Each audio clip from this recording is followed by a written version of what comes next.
दी छोड़ सतगुरु रामपाल जी परमेश्वर जी की जय हो।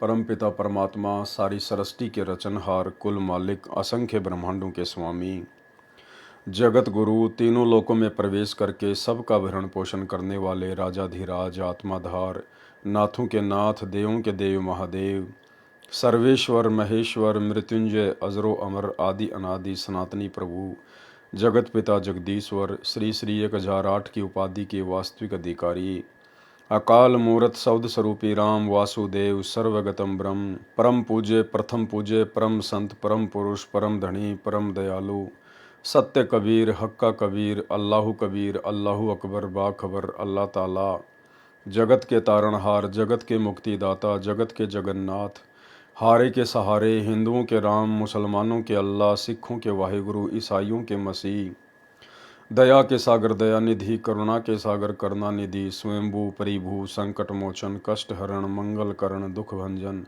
अविगत कबीर, निर्विकार निर्विषम परमात्मा, अलय अलेख सतगुरु, आदि अनादि सतगुरु, असली मर्यादा पुरुषोत्तम, असली राम, असली कृष्ण, असली घनश्याम, असली मुरारी, राजाओं के राजा, महाराजाओं के महाराजा, शहंशाहों के शहंशाह, सम्राटों के सम्राट, भगवानों के भगवान, अल्लाहों के अल्लाह, प्रभुओं के प्रभु, मसीहाओं के मसीह, सच्चे वाहिगुरु, बाबाओं के बाबा, पीरों के पीर, सेठों के सेठ, जगत सेठ, सावड़सा सेठ, सर्वगुण संपन्न, अनंत कोटि कलाओं के स्वामी, अनंत कोटि ब्रह्मांडों के नायक, योगियों में महायोगी, ध्यानियों में महाध्यानी, सिद्धों में परम सिद्ध, ज्ञानियों में तत्व ज्ञानी, ब्रह्म ज्ञानी, महाज्ञानी, परम ज्ञानी, सर्वश्रेष्ठ ज्ञानी, विज्ञानी, युवा कबीर, समरथ कबीर, असंवाद, अमित ओझा, सच्चे रहनुमा, करीम अल्लाह, सुभान अल्लाह, दुनिया के अंतिम पैगंबर, 8 सितंबर 1951 से गांव धनाना, जिला सोनीपत, हरियाणा, भारतवर्ष की पावन भूमि पे प्रकट रियल कल की भगवान श्री नारायण साकार हरि,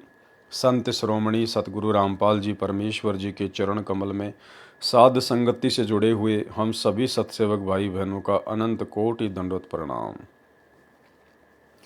सत्साई भाई और बहनों, दया पूज्य गुरुदेव भगवान की, सतगुरु रामपाल जी परमेश्वर जी की, जिनके विशेष आशीर्वाद से उन्हीं के कर कमल से लिखित पवित्र पुस्तक कबीर सागर के सरलार्थ के ऊपर वीडियो बनाने की श्रृंखला जारी है। इसी श्रृंखला में आज हमारा ये 18वें नंबर का वीडियो है। परमेश्वर प्रत्येक वीडियो में हमें कुछ न कुछ नई जानकारी अवश्य उपलब्ध करवाते हैं। दूसरी बात भाई और बहनों, पूज्य गुरुदेव भगवान के कर कमल से लिखित होने के कारण इस पुस्तक को पढ़ने से या सुनने मात्र से भी हम लोग ढेर सारे पुण्यों के भागी बनते हैं। तो भाई और बहनों, आज के पार्ट नंबर 18 में परमेश्वर ने शरीर में बने कमलों के विषय में हमें जानकारी उपलब्ध करवानी चाहिए। तो हम गुरुदेव भगवान के कर कमल से लिखित पुस्तक को पढ़ेंगे और जानकारी को प्राप्त करेंगे। शरीर के कमलों की जानकारी। इस पृष्ठ पर मानव शरीर में बने कमलों का वर्णन है। एक नंबर पर है मूल कमल यानी मूलाधार कमल। इसकी 4 पत्तियां हैं। इसका देवता गणेश है। इसके 600 जाप, 600 मंत्र जाप हैं। यानी परमेश्वर के भक्ति विधि अनुसार जो आज हमें सत्य भक्ति मंत्र मिल गए हैं इन देवताओं के, तो हमें प्रतिदिन गणेश जी के 600 जाप करने होते हैं, जो प्रथम मंत्र के अंदर गुरुदेव भगवान हमें देते हैं। हमें प्रतिदिन कम से कम 600 मंत्र जाप इसके करने होते हैं और परमेश्वर ने हमें इसी हिसाब से ये मंत्र जाप बना के दिए हैं ताकि हमारी भक्ति कंप्लीट होती रहे। नंबर 2, इस मूल कमल के ऊपर संवाद कमल, अनाहद कमल है। इसकी 6 पंखुड़ी हैं। ब्रह्मा तथा सावित्री देवता है। इसके 6000 जाप हैं। इसके हमने प्रतिदिन 6000 जाप करने होते हैं। जो गुरुदेव भगवान ने हमें ब्रह्मा और सावित्री का जो जाप दिया है प्रथम मंत्र के अंदर, हमें प्रतिदिन 6000 जाप करने होते हैं। लेकिन भाई और बहनों, हम कितने कर पाते हैं? अब विचार कीजिएगा, परमात्मा ने हमें कितनी छूट दे रखी है। परमेश्वर ने हमें कितनी छूट दे रखी है। खाली एक माला 108 की कहकर परमेश्वर ने हमें फ्री कर दिया। जबकि सोचिए भाई और बहनों, प्रतिदिन ब्रह्मा सावित्री के 6000 जाप, दुर्गा के 6000 जाप, शंकर पार्वती के 6000 जाप, विष्णु लक्ष्मी के 6000 जाप, गणेश जी के 600 जाप, दुर्गा के 1000 जाप। इतने जाप हम लोग प्रतिदिन करेंगे। उसके बाद फिर शतनाम का जाप करेंगे। फिर जिसको सारनाम मिला है वो सारनाम का जाप करेगा। यानी इतने जाप हमें प्रतिदिन करने होंगे, तब कहीं जाकर हमारा इस काललोक से पीछा छूटेगा। विधान ये कहता है। लेकिन परमेश्वर को हम 2 कौड़ी के तुच्छ जीवों की वर्तमान स्थिति का पता है कि काल ने इनको किस कदर काम धंधे में, रिश्तेदारियों में, बेटा बेटी की चिंता में, बीमारियों में, पता नहीं कैसे कैसे इनको उलझा रखा है। इसलिए परमेश्वर ने हमें मात्र प्रतिदिन कम से कम 1 माला प्रथम मंत्र की केवल वहीं तक सीमित कर दिया। अन्यथा भाई और बहनों, आदरणीय गरीबदास जी महाराज जी ने अपने सदग्रंथ साहिब में लिखा है कि जिस समय कबीर परमात्मा काशी में आए हुए थे और अपना ही दूसरा रूप केशव बंजारे का बनाया था, सभी लोगों को भंडारा कराया और 24 घंटे ज्ञान गोष्ठी हुई। उस समय केशव बंजारे ने कबीर जी से कहा था कि आप इनको कैसे पार करोगे, मेरी तो समझ में नहीं आ रहा, ये जीव यहाँ से मुक्त होंगे कैसे? क्योंकि आपके विधान के अनुसार तो यदि एक श्वास भी इस प्राणी का बिना नाम जाप के खराब हो गया तो ये पार हो ही नहीं सकता। तो परमेश्वर ने कहा था कि भाई वो काम मेरा है, मैं इनको किस विधि से भक्ति समझाऊंगा, मैं इनको 5 यज्ञ दूंगा, दान धर्म के विषय में समझाऊंगा, परमेश्वर की महिमा करने के बारे में बताऊंगा, सत्संग सुनने के विषय में बताऊंगा और थोड़े बहुत मैं इनसे मंत्र भी जाप करवाऊंगा। इन विधियों से मैं इनको यहाँ से मुक्त करूँगा। तो भाई और बहनों, गुरुदेव भगवान की हमारे ऊपर बहुत बड़ी असीम रज़ा है, मेहर है, जो परमात्मा ने हमें कंप्लीट भक्ति मार्ग बनाकर दे दिया है। कैप्सूल बना के दे दिए परमात्मा ने भक्ति के। यदि ये कैप्सूल भी हम समय पर नहीं खाएंगे, विधि से नहीं खाएंगे और मर्यादा में रहकर नहीं खाएंगे, तो भाई और बहनों फिर हम कैसे मुक्त होंगे? तो सोचिए विधान क्या कह रहा है। प्रतिदिन गणेश जी के 600 जाप, प्रतिदिन ब्रह्मा सावित्री के 6000 जाप, प्रतिदिन विष्णु लक्ष्मी के 6000 जाप, प्रतिदिन दुर्गा जी के 1000 जाप, प्रतिदिन शंकर पार्वती के 6000 जाप। बताओ, अगर इस विधि से गुरुदेव हमसे जाप करवाएं तो भाई और बहनों, हम तो ये जाप कभी जिंदगी में पूरे नहीं कर पाएंगे। तो सोचिए गुरुदेव भगवान ने आप और हमारे ऊपर कितनी बड़ी मेहर बख्शी है, कितनी बड़ी दया बख्शी है। परमेश्वर ने हमें अपनी शब्द शक्ति से शॉर्ट में भक्ति के कैप्सूल दे दिए। अब यदि हम प्रतिदिन 1 माला प्रथम मंत्र की नहीं करेंगे, सतनाम के कम से कम 500 या फिर 1000 जाप नहीं करेंगे, ये तो कम से कम बताएं गुरुदेव ने, इससे ऊपर करोगे तो जल्दी मुक्त हो जाओगे, लेकिन इतने तो मुक्त होने के लिए करने पड़ेंगे। तो परमेश्वर ने बहुत बड़ी हमारे ऊपर सहज में दया बख्शी है। नंबर 3, इस सवाद कमल से ऊपर नाभि कमल है, इसकी 8 पंखुड़ियां हैं, लक्ष्मी तथा विष्णु प्रधान देवता हैं, इसके 6000 जाप हैं प्रतिदिन। नंबर 4, इसके ऊपर 12 पंखुड़ियों का कमल है, प्रधान देवता रुद्र यानी महेश तथा पार्वती हैं, इसके भी 6000 जाप हैं।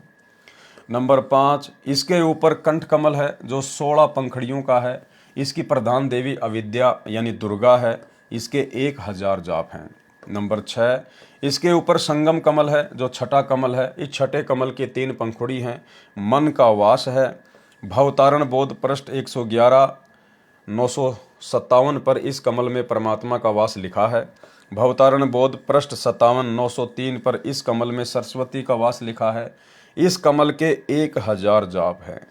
नंबर 7, ये 7वां कमल सुरती कमल है, इसमें सतगुरु का निवास है। भवतारण बोध पृष्ठ 57 903 पर इसको त्रिकुटी कमल लिखा है। इसकी 2 पंखुड़ी हैं। कबीर बाणी पृष्ठ 111 957 पर इसे 2 पंखुड़ियों का लिखा है, इसके भी 1000 जाप है। नंबर 8, 2 दल वाले 7वें कमल से ऊपर शून्य स्थान है, इसकी 1 सफ़ेद पंखुड़ी है, उसमें सत्य पुरुष सतगुरु रूप में रहते हैं। दूसरी काले रंग की है, इसमें ज्योति निरंजन रहता है। भवतारण बोध पृष्ठ 57 903 पर लिखा है कि अष्टम कमल ब्रह्मांड के माही, तहाँ निरंजन दूसर नाही। कबीर बाणी पृष्ठ 111 957 पर लिखा है कि 8वें कमल 10 पंखुड़ी कहिए, यानी 8वें कमल की 10 पंखुड़ियां हैं। इसके जाप की सही संख्या नहीं लिखी है। संत गरीबदास छुड़ानी वाले ने कमलों का ज्ञान इस प्रकार कहा है। नंबर 1, मूल कमल, स्वाद कमल, नाभि कमल, हृदय कमल, कंठ कमल तक यही उपरोक्त वर्णन है। त्रिकुटी कमल में 2 पंखुड़ी का कमल है। इसमें सतगुरु कबीर परमेश्वर का निवास बताया है। उपरोक्त सर्व प्रकरण का निष्कर्ष है। शरीर के कमलों की यथार्थ जानकारी अब परमात्मा थोड़ा खुल के बताएंगे। कबीर सागर में अध्याय कबीर वाणी पेज नंबर 111 पर जो इस प्रकार है। नंबर 1, प्रथम मूल कमल है, देव गणेश है, 4 पंखुड़ी का कमल है। नंबर 2, दूसरा स्वाद कमल है, देवता ब्रह्मा सावित्री है, 6 पंखुड़ी का कमल है। 3, तीसरा नाभि कमल है, लक्ष्मी विष्णु देवता है, 8 पंखुड़ी का कमल है।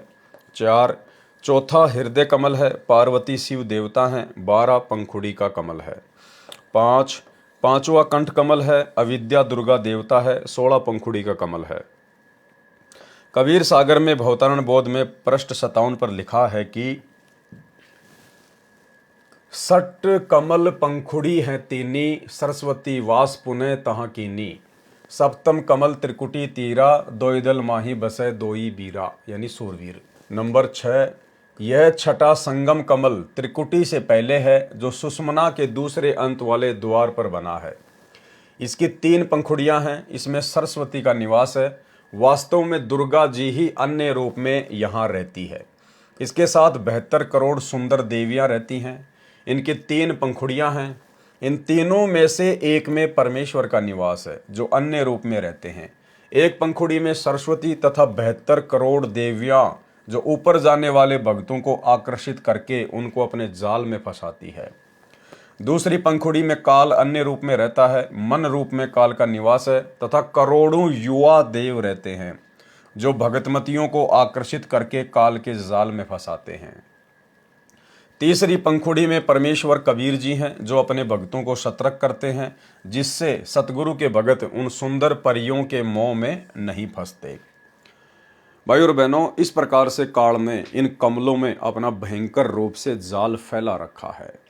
यानी साधक अपनी भक्ति से कभी जिंदगी में पार नहीं हो सकता, त्रिकुटी तक भी नहीं जा सकता। सतगुरु शब्द रूप में होंगे कब? जब हम सतगुरु को परमात्मा मानकर आजीवन मर्यादा में रहकर उनकी भक्ति करते रहेंगे, तो सतगुरु हमारे साथ शब्द रूप में रहेंगे। तब कहीं जाकर हम त्रिकुटी तक की यात्रा पूरी कर पाएंगे। और किस प्रकार से संगम कमल में, जहाँ पर सरस्वती का वास है और सरस्वती के रूप में दुर्गा स्वयं रहती है काल की आज्ञा से, और 72 करोड़ सुंदर अप्सराएं इसने वहाँ पर छोड़ रखी हैं। उस रास्ते से जाने वाले भक्तों को भक्ति मार्ग से विचलित करने के लिए वो सुंदर औरतें चारों तरफ हमारे घूमेंगी, लिपटेंगी, अपनी जो अदाएं हैं वो दिखाएंगी, अर्धनग्न हो जाएंगी, हमें अपने जाल में फंसाएंगी, हमें तरह तरह के लोभ देंगी, प्रलोभन देगी, लालच देंगी। अतः गुरुदेव भगवान हमें सतर्क करना चाहते हैं।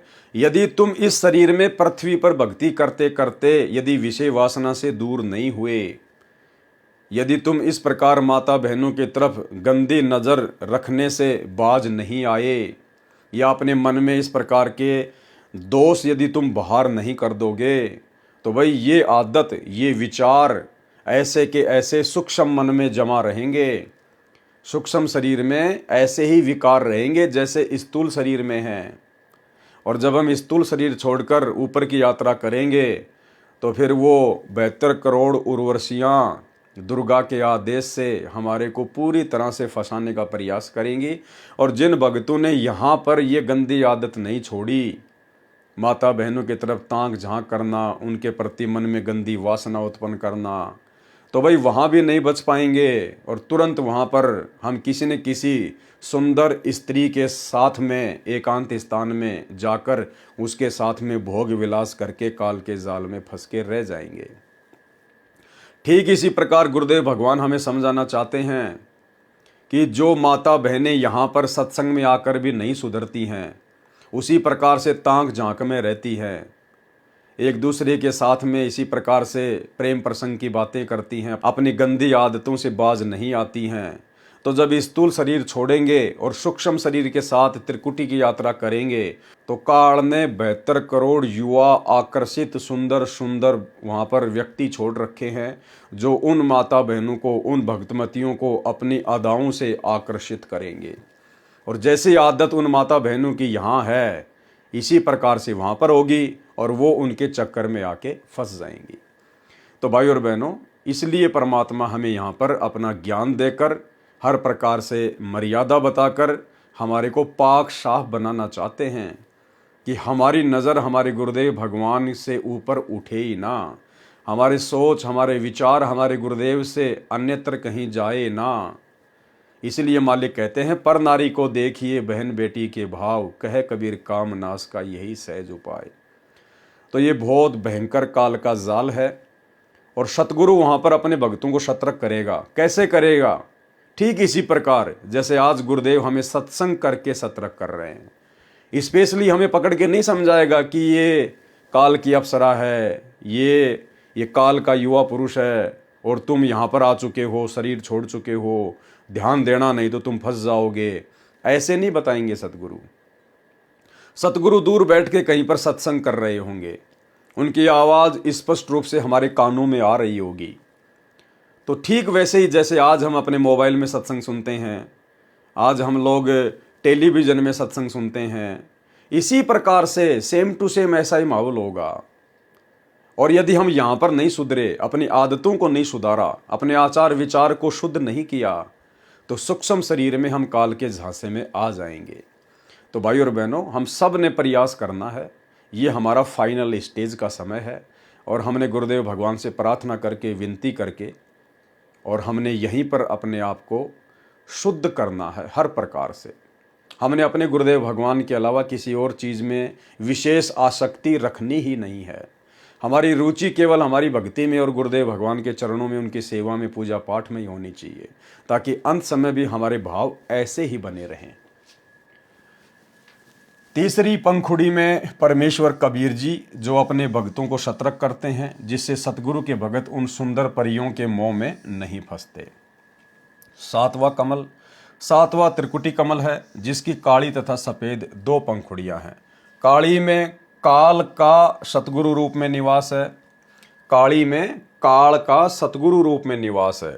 कौन से सतगुरु रूप में? काल जो अपने नकली सतगुरु यहाँ भेजता है, फिर उनके भगत जब शरीर छोड़कर जाते हैं तो उन नकली गुरुओं का रूप बनाकर काल उन भक्तों को ठगता है। आगे परमात्मा ने स्पष्ट कर रखा है। सातवां त्रिकुटी कमल है, जिसकी काली तथा सफ़ेद 2 पंखुड़ियां हैं। काली में काल का सतगुरु रूप में निवास है तथा सफ़ेद में सत्य पुरुष का सतगुरु रूप में निवास है। आठवां कमल, अष्टकमल, ये 2 हैं। एक तो उसे कहा है जो सहस्त्र कमल कहा है, जिसमें काल ने 1000 ज्योति जगाई है, जो ब्रह्मलोक में है। इसको सहस्त्र कमल कहते हैं। इसकी 1000 पंखुड़ी हैं। यह है सिर में जो चोटी स्थान सर्वोपरि है, उसको ब्रह्मांड कहा जाता है। जैसे कई ऋषियों की लीला में लिखा है कि वे ब्रह्मांड फोड़कर निकल गए। इनके सिर में तालू के ऊपर और चोटी स्थान के बीच में निशान बन जाता है। शरीर त्याग जाते हैं, वे शून्य में भ्रमण करते हैं। वे ओम अक्षर का जाप तथा हठ योग करके ये गति प्राप्त करते हैं। महाप्रलय में नष्ट हो जाते हैं, फिर जीव रूप में जन्मते हैं। इस सिर के ऊपर के भाग को ब्रह्मांड कहते हैं। ये 8वां कमल ब्रह्मांड में इस प्रकार कहा है। इस कमल में काल निरंजन ने धोखा कर रखा है। केवल ज्योति दिखाई देती है जो प्रत्येक पंखुड़ी में जगमगाती हैं। उस कमल में परमात्मा कबीर जी भी गुप्त रूप में निवास करते हैं। इसके साथ साथ परमात्मा जी प्रत्येक कमल में अपनी शक्ति का प्रवेश रखते हैं। अन्य अष्टकमल वह है जो सत्य लोक में जाने वाले रास्ते में है। उसकी 10 पंखुड़ियां हैं जो ब्रह्म के साधक हैं। उनके लिए 8वां कमल सहस्त्र कमल है जो 1000 पंखुड़ियों वाला है। इसमें निरंजन का निवास है। भवतारण बोध पृष्ठ 57 पर वाणी है। अष्टम कमल ब्रह्मांड के माही, तहाँ निरंजन दूसर नाही। फिर दूसरा अष्टम कमल मिनी सतलोक में जाने वाले मार्ग में है। 9वां कमल मिनी सतलोक में है। तीसरा अष्टम कमल अक्सर पुरुष के लोक में है, उसका यहाँ वर्णन नहीं करना है। वह पिंड शरीर से बाहर सूक्ष्म शरीर में है। शब्द कर नैनो दीदार महल में प्यारा है, उसमें सबको भिन्न भिन्न बताया है, जो आप नीचे पढ़ें। कबीर सागर में कबीर वाणी अध्याय के पृष्ठ 111 957 पर नौवें कमल का वर्णन है। नौवें कमल की शंख पंखुड़ी है, पूर्ण ब्रह्म का निवास है। अब आगे परमात्मा हमें अपने एक शब्द कर नैनो दीदार महल में प्यारा है, उसके माध्यम से इन सारे कमलों की विस्तृत रूप से जानकारी समझाएंगे। और जब हम इसको पढ़ेंगे तो भाई और बहनों बहुत ही ज़्यादा बखेड़ा है, बहुत ही ज़्यादा लफड़ा है। जिस प्रकार से नौमन सूत होता है ना, और उसको उलझा दिया जाता है भयंकर तरीके से, इंसान के बस की बात नहीं है फिर उसको सुलझा दे। तो भाई और बहनों, हम ये सोचें कि हम लोग अपनी भक्ति करके और अपने दम पे हम लोग ऊपर चले जाएंगे, इन कमलों से पार हो जाएंगे, जिंदगी में नहीं। परमात्मा कहते हैं कि आप अपनी भक्ति से लाख जन्म भी पार नहीं हो सकते। ये हाथ में माला लेके और लाखों लाखों साल जाप करके वो ऋषि महात्मा लोग मर गए, यहीं गधे कुत्ते बन के घूम रहे हैं। परमात्मा कहते हैं इन बातां के पाइए कर सतगुरु नजर निहाल, और राजी कर सतगुरु रूठे नू। हमें तो सतगुरु पार लगाएगा। भले हमारे पास में भक्ति भी है, पांचों यज्ञ की कमाई भी है, हम मर्यादा में भी हैं, उसके बावजूद भी सतगुरु की विशेष मेहर की आवश्यकता पड़ेगी, ग्रेस मार्ग की जरूरत पड़ेगी। और वो ग्रेस मार्ग, विशेष मेहर केवल सतगुरु के पास होती है। और गुरुदेव ने बताया कि वो विशेष मेहर ऐसे नहीं मिलती है। वो सतगुरु अंतर्यामी ये देखेगा कि कौन भगत मेरी किस प्रकार से मर्यादा में रह के भक्ति कर रहा है, किस भगत ने मुझे वास्तव में परमात्मा कबीर के रूप में जान लिया, पहचान लिया और मेरे साथ वैसा ही व्यवहार कर रहा है। कौन भगत पूर्णतया मर्यादा में रह के सच्चे भाव से भक्ति कर रहा है। उस भगत के प्रति सतगुरु की तरफ से ऑटोमेटिक एक मेहर जाती है, मेहर, लहर की मेहर जाती है, एक विशेष आशीर्वाद जाता है गुरुदेव भगवान का। उस मेहर की हमें आवश्यकता पड़ेगी, उस ग्रेस मार्ग की हमें आवश्यकता पड़ेगी। ये छोटा सा सत्संग गुरुदेव भगवान का यही स्पष्ट कर रहा है कि तुम अपनी तरफ से लाख जन्म भी भक्ति करके पार नहीं हो सकते। तुम्हें सतगुरु की मेहर चाहिए, और सतगुरु की मेहर मिलेगी मर्यादा में रहकर भक्ति करने से, गुरु को परमात्मा मानकर भक्ति करने से। जो भक्ति वर्तमान में साध संगतियों में हो रही है, ये गंदी राजनीति करने से, राजनेताओं की रैलियों में धक्के खाने से, स्टेडियम बनाने से, स्टेडियम बनवाने में अपना ज्योति पाठ और दान का पैसा देना, गुंडों की सीबीआई जांच करवाने में, आश्रमों में हॉस्पिटल खुलवाने में, फालतू में घर के रहते सहते आश्रम बनवाने में अपना पैसा देना, इन पत्थरों में पैसा बर्बाद करवाना, रक्तदान दे दान के नाम पे लाइन लगा के खड़े हो जाना, पांचों यज्ञ करने के लिए स्पेशल आश्रमों में जाना, फिर घर क्या शमशान घाट है। अरे नाम दीक्षा देते समय गुरुदेव हमें रोजाना घर पर पांचों यज्ञ करने का आदेश देते हैं, और वर्तमान में हमारे गुरुदेव हिसार जेल में बैठे हुए हैं, तो आश्रमों में क्या हम धक्के खाने जा रहे हैं? अगर आश्रमों में ही पांचों यज्ञ होते हैं तो बाकी दिन फिर घर पे क्या करते हैं? और अगर घर पर पांचों यज्ञ कर रहे हैं तो गुरुजी की गैर हाजिरी में फिर आश्रमों में क्या धक्के खाने जा रहे हैं? तो भाई और बहनों, इस प्रकार की बकवादों से हमें परमात्मा नहीं मिलने वाला, चाहे हम कितना अपने आप को भगत समझ के भक्ति करते रहें। जो विधि है परमात्मा की, जो विधान है, जो रूल है, उसके अकॉर्डिंग चलकर ही हम परमात्मा की मेहर प्राप्त कर सकते हैं। तो गुरुदेव ने क्या कहा, छोटा सा सत्संग सुन लीजिए। कहते हैं इब तुम्हारा जो कल्याण कैसे होगा कि सतगुरु जो तत्वदर्शी संत है उसको नजर निहाल कर के इतना उनके अनुसार उनके मर्यादा में चल के वो तेरे ऊपर गदगद हो जाए, वो संत के मेरी प्यारी आत्मा परमात्मा को पाने के रास्ते पर बिल्कुल सही चल रही है। तो अंदर से जो एक हिलोर आती है संत के अंदर से, जिस भक्त की, जिस बहन भाई की क्रियाओं से जो प्रसन्न हो जाता है कि ये सही मर्यादा में चला, तो वो जो एक रजा आती है, उसके बाद फिर एक उसकी प्रति एक कसक जाती है कि बहुत अच्छी, और परमात्मा अपने बच्चे पर मेहर रखना, ऐसे ही चले। तो वो एक आशीर्वाद आपको एक्स्ट्रा मिलता है जिसको ग्रेस मार्ग कहते हैं। तो वो एक आशीर्वाद आपको एक्स्ट्रा मिलता है जिसको ग्रेस मार्ग कहते हैं। तो वो एक आशीर्वाद आपको एक्स्ट्रा मिलता है जिसको ग्रेस मार्ग कहते हैं। तो यहाँ कहते हैं इन बातों के पाइए कर सतगुरु नजर निहाल है।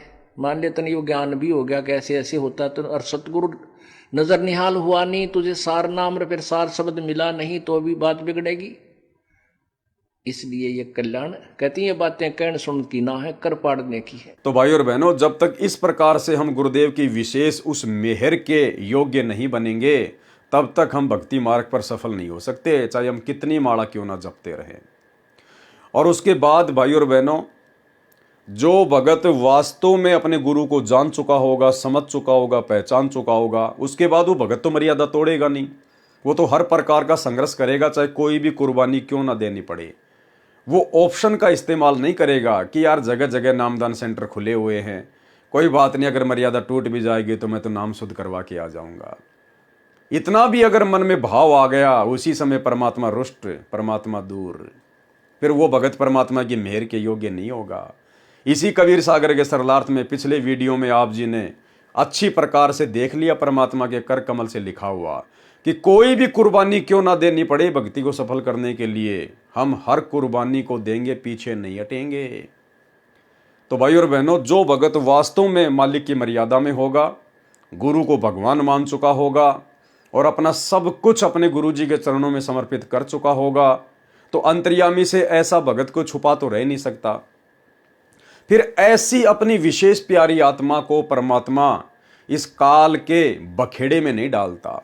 परमात्मा उन आत्माओं को फिर सतलोक ले जाने के लिए इस काल के कमलों के माध्यम से लेके नहीं जाएगा। फिर परमेश्वर उस भगत को डायरेक्ट सतलोक में बैठा देगा। सतलोक जाने के बाद पता चलेगा भगत को कि मैं सतलोक में आ गया। तुम कर दो पल में पार हो जा रजा तेरी। जैसे आजकल हर शहर के बाहर एक रिंग रोड बनी हुई है, बाईपास बना हुआ है। जो लंबे रूट की बसें होती हैं वो शहर में नहीं घुसती हैं, वो बाईपास निकल जाती हैं बिना किसी अवरोध के। तो ठीक इसी प्रकार जो परमात्मा की प्यारी आत्मा होंगी, जो विशेष भगत होंगे, जो साध संगति से जुड़कर सभी नियमों को फॉलो करेंगे, उन आत्माओं को तो परमात्मा बाईपास निकाल देगा। इस काल के गंदे शहर में त्रिकुटी पर लेके नहीं जाएगा। त्रिकुटी वाले रास्ते से परमात्मा उन्हीं आत्माओं को लेकर जाएगा जिन आत्माओं को परमात्मा ने यहाँ पर फैल करना होगा। जो आत्मा भक्ति करते करते भी गुरुदेव भगवान को परमात्मा नहीं मान पाएंगी और ऐसे ही एक कागज के टुकड़े को दाढ़ी मूंछ वाली कबीर जी की समझे जाने वाली फोटो को परमात्मा मानती रहेंगी, मर्यादाओं का ढंग से निर्वाह करेंगी नहीं, गंदी राजनीति में पड़ी रहेंगी। भक्ति हुई तो हुई, नहीं तो कोई बात नहीं, भक्ति को सीरियस नहीं लेंगे, देखा देखी में चलेंगे, भेड़ चाल में चलेंगे। ऐसी आत्माओं को परमात्मा फैल करेगा। उन आत्माओं को परमात्मा फिर त्रिकुटी के रास्ते से लेकर जाएगा और किसी न किसी बहाने कहीं न कहीं जो भी उसकी कमजोरी होगी उसी हिसाब से परमात्मा उसको फैल करेगा, उसको दोबारा से पुनर्जन्म होगा फिर। तो भाई और बहनों, आप और हम भाई बहनों ने परमात्मा के उस विशेष मेहर वाले ऑप्शन का लाभ उठाना है। और वो मेहर वाला विशेष ऑप्शन उसी समय मिलेगा जब हम पूर्णतया अपने गुरुदेव भगवान पर तन मन धन से, दिलो जान से, आत्मा से, हृदय से, मन कर्म वचन से कुर्बान हो जाएंगे। और इस प्रकार से कुर्बान होने की प्रोसीजर केवल साध संगतियों में चल रही है।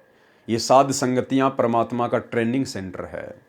अगर यहाँ भी आकर अगर कोई अपने भाव इस प्रकार के अपने गुरुदेव भगवान में नहीं बना पाया तो भाई और बहनों, उस आत्मा को फिर परमात्मा त्रिकुटी के रास्ते ले जाकर फैल करेगा। अन्यथा जो विशेष आत्मा होगी, जो हीरे मोती लाल होंगे, उनको परमात्मा डायरेक्ट लेके जाएंगे, उनको किसी भी लफड़े में नहीं डालेंगे।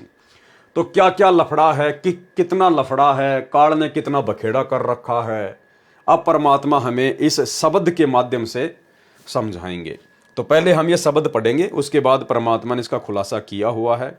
हालांकि शब्द पढ़ने की कोई आवश्यकता नहीं है, हम चाहें तो डायरेक्ट जो परमात्मा ने सरलार्थ किया हुआ है हम लोग उस पर भी जा सकते हैं। लेकिन भाई और बहनों, यदि परमात्मा ने लिखा है, यदि गुरुदेव भगवान ने इतनी मेहनत करके, इतना समय देके अगर लिखा है, तो परमेश्वर के कर कमल से लिखित होने के कारण प्रत्येक अक्षर को जब हम पढ़ेंगे या सुनेंगे, देखेंगे, तो भी हम पुण्य के भागी होते हैं।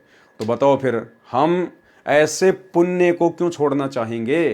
तो हम पढ़ेंगे, उसके बाद मालिक का किया हुआ सरलार्थ भी हम देखेंगे।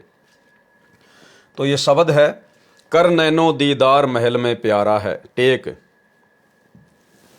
कर नैनो दीदार महल में प्यारा है। काम क्रोध मद लोभ विसारो, सील संतोष समा सत धारो। यानी ये विकार हैं भक्ति मार्ग में।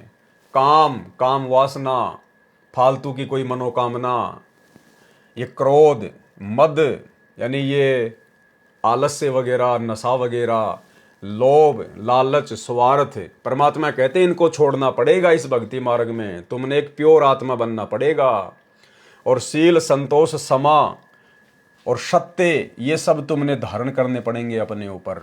अभी इन काल की बकवादों को छोड़ना पड़ेगा। छल, कपट, राग, द्वेष, ईर्ष्या, लूट पाट, मिलावट, चोरी, कसोट, ये सब छोड़नी पड़ेंगी अगर सतलोक वाली भक्ति सफल करनी है तो। मद मास मिथ्या तजी डारो, हो ज्ञान घोड़े असवार भरम से न्यारा है। हमने तो तत्व ज्ञान रूपी घोड़े के ऊपर सवार होना है। दोती नेति बस्ती पाओ, आसन पद्म जुगत से लाओ, कुंभक कर रेचक करवाओ, पहले मूल सुधार कारज हो सारा है। ये कुछ योगियों की योग क्रियाएं हैं जिनको गरीबदास जी महाराज जी ने यहाँ पर लिखा है, लेकिन गुरुदेव ने बताया कि ये हमारे किसी काम की नहीं है।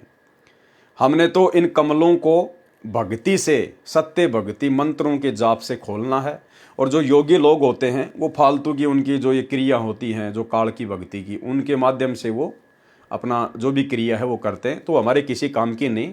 ये लिखना उनके लिए ज़रूरी था ताकि कोई ये ना सोचे कि भाई आदरणीय गरीबदास जी को या फिर कबीर जी को ज्ञान नहीं था, इसलिए ये सब कुछ लिखा गया है।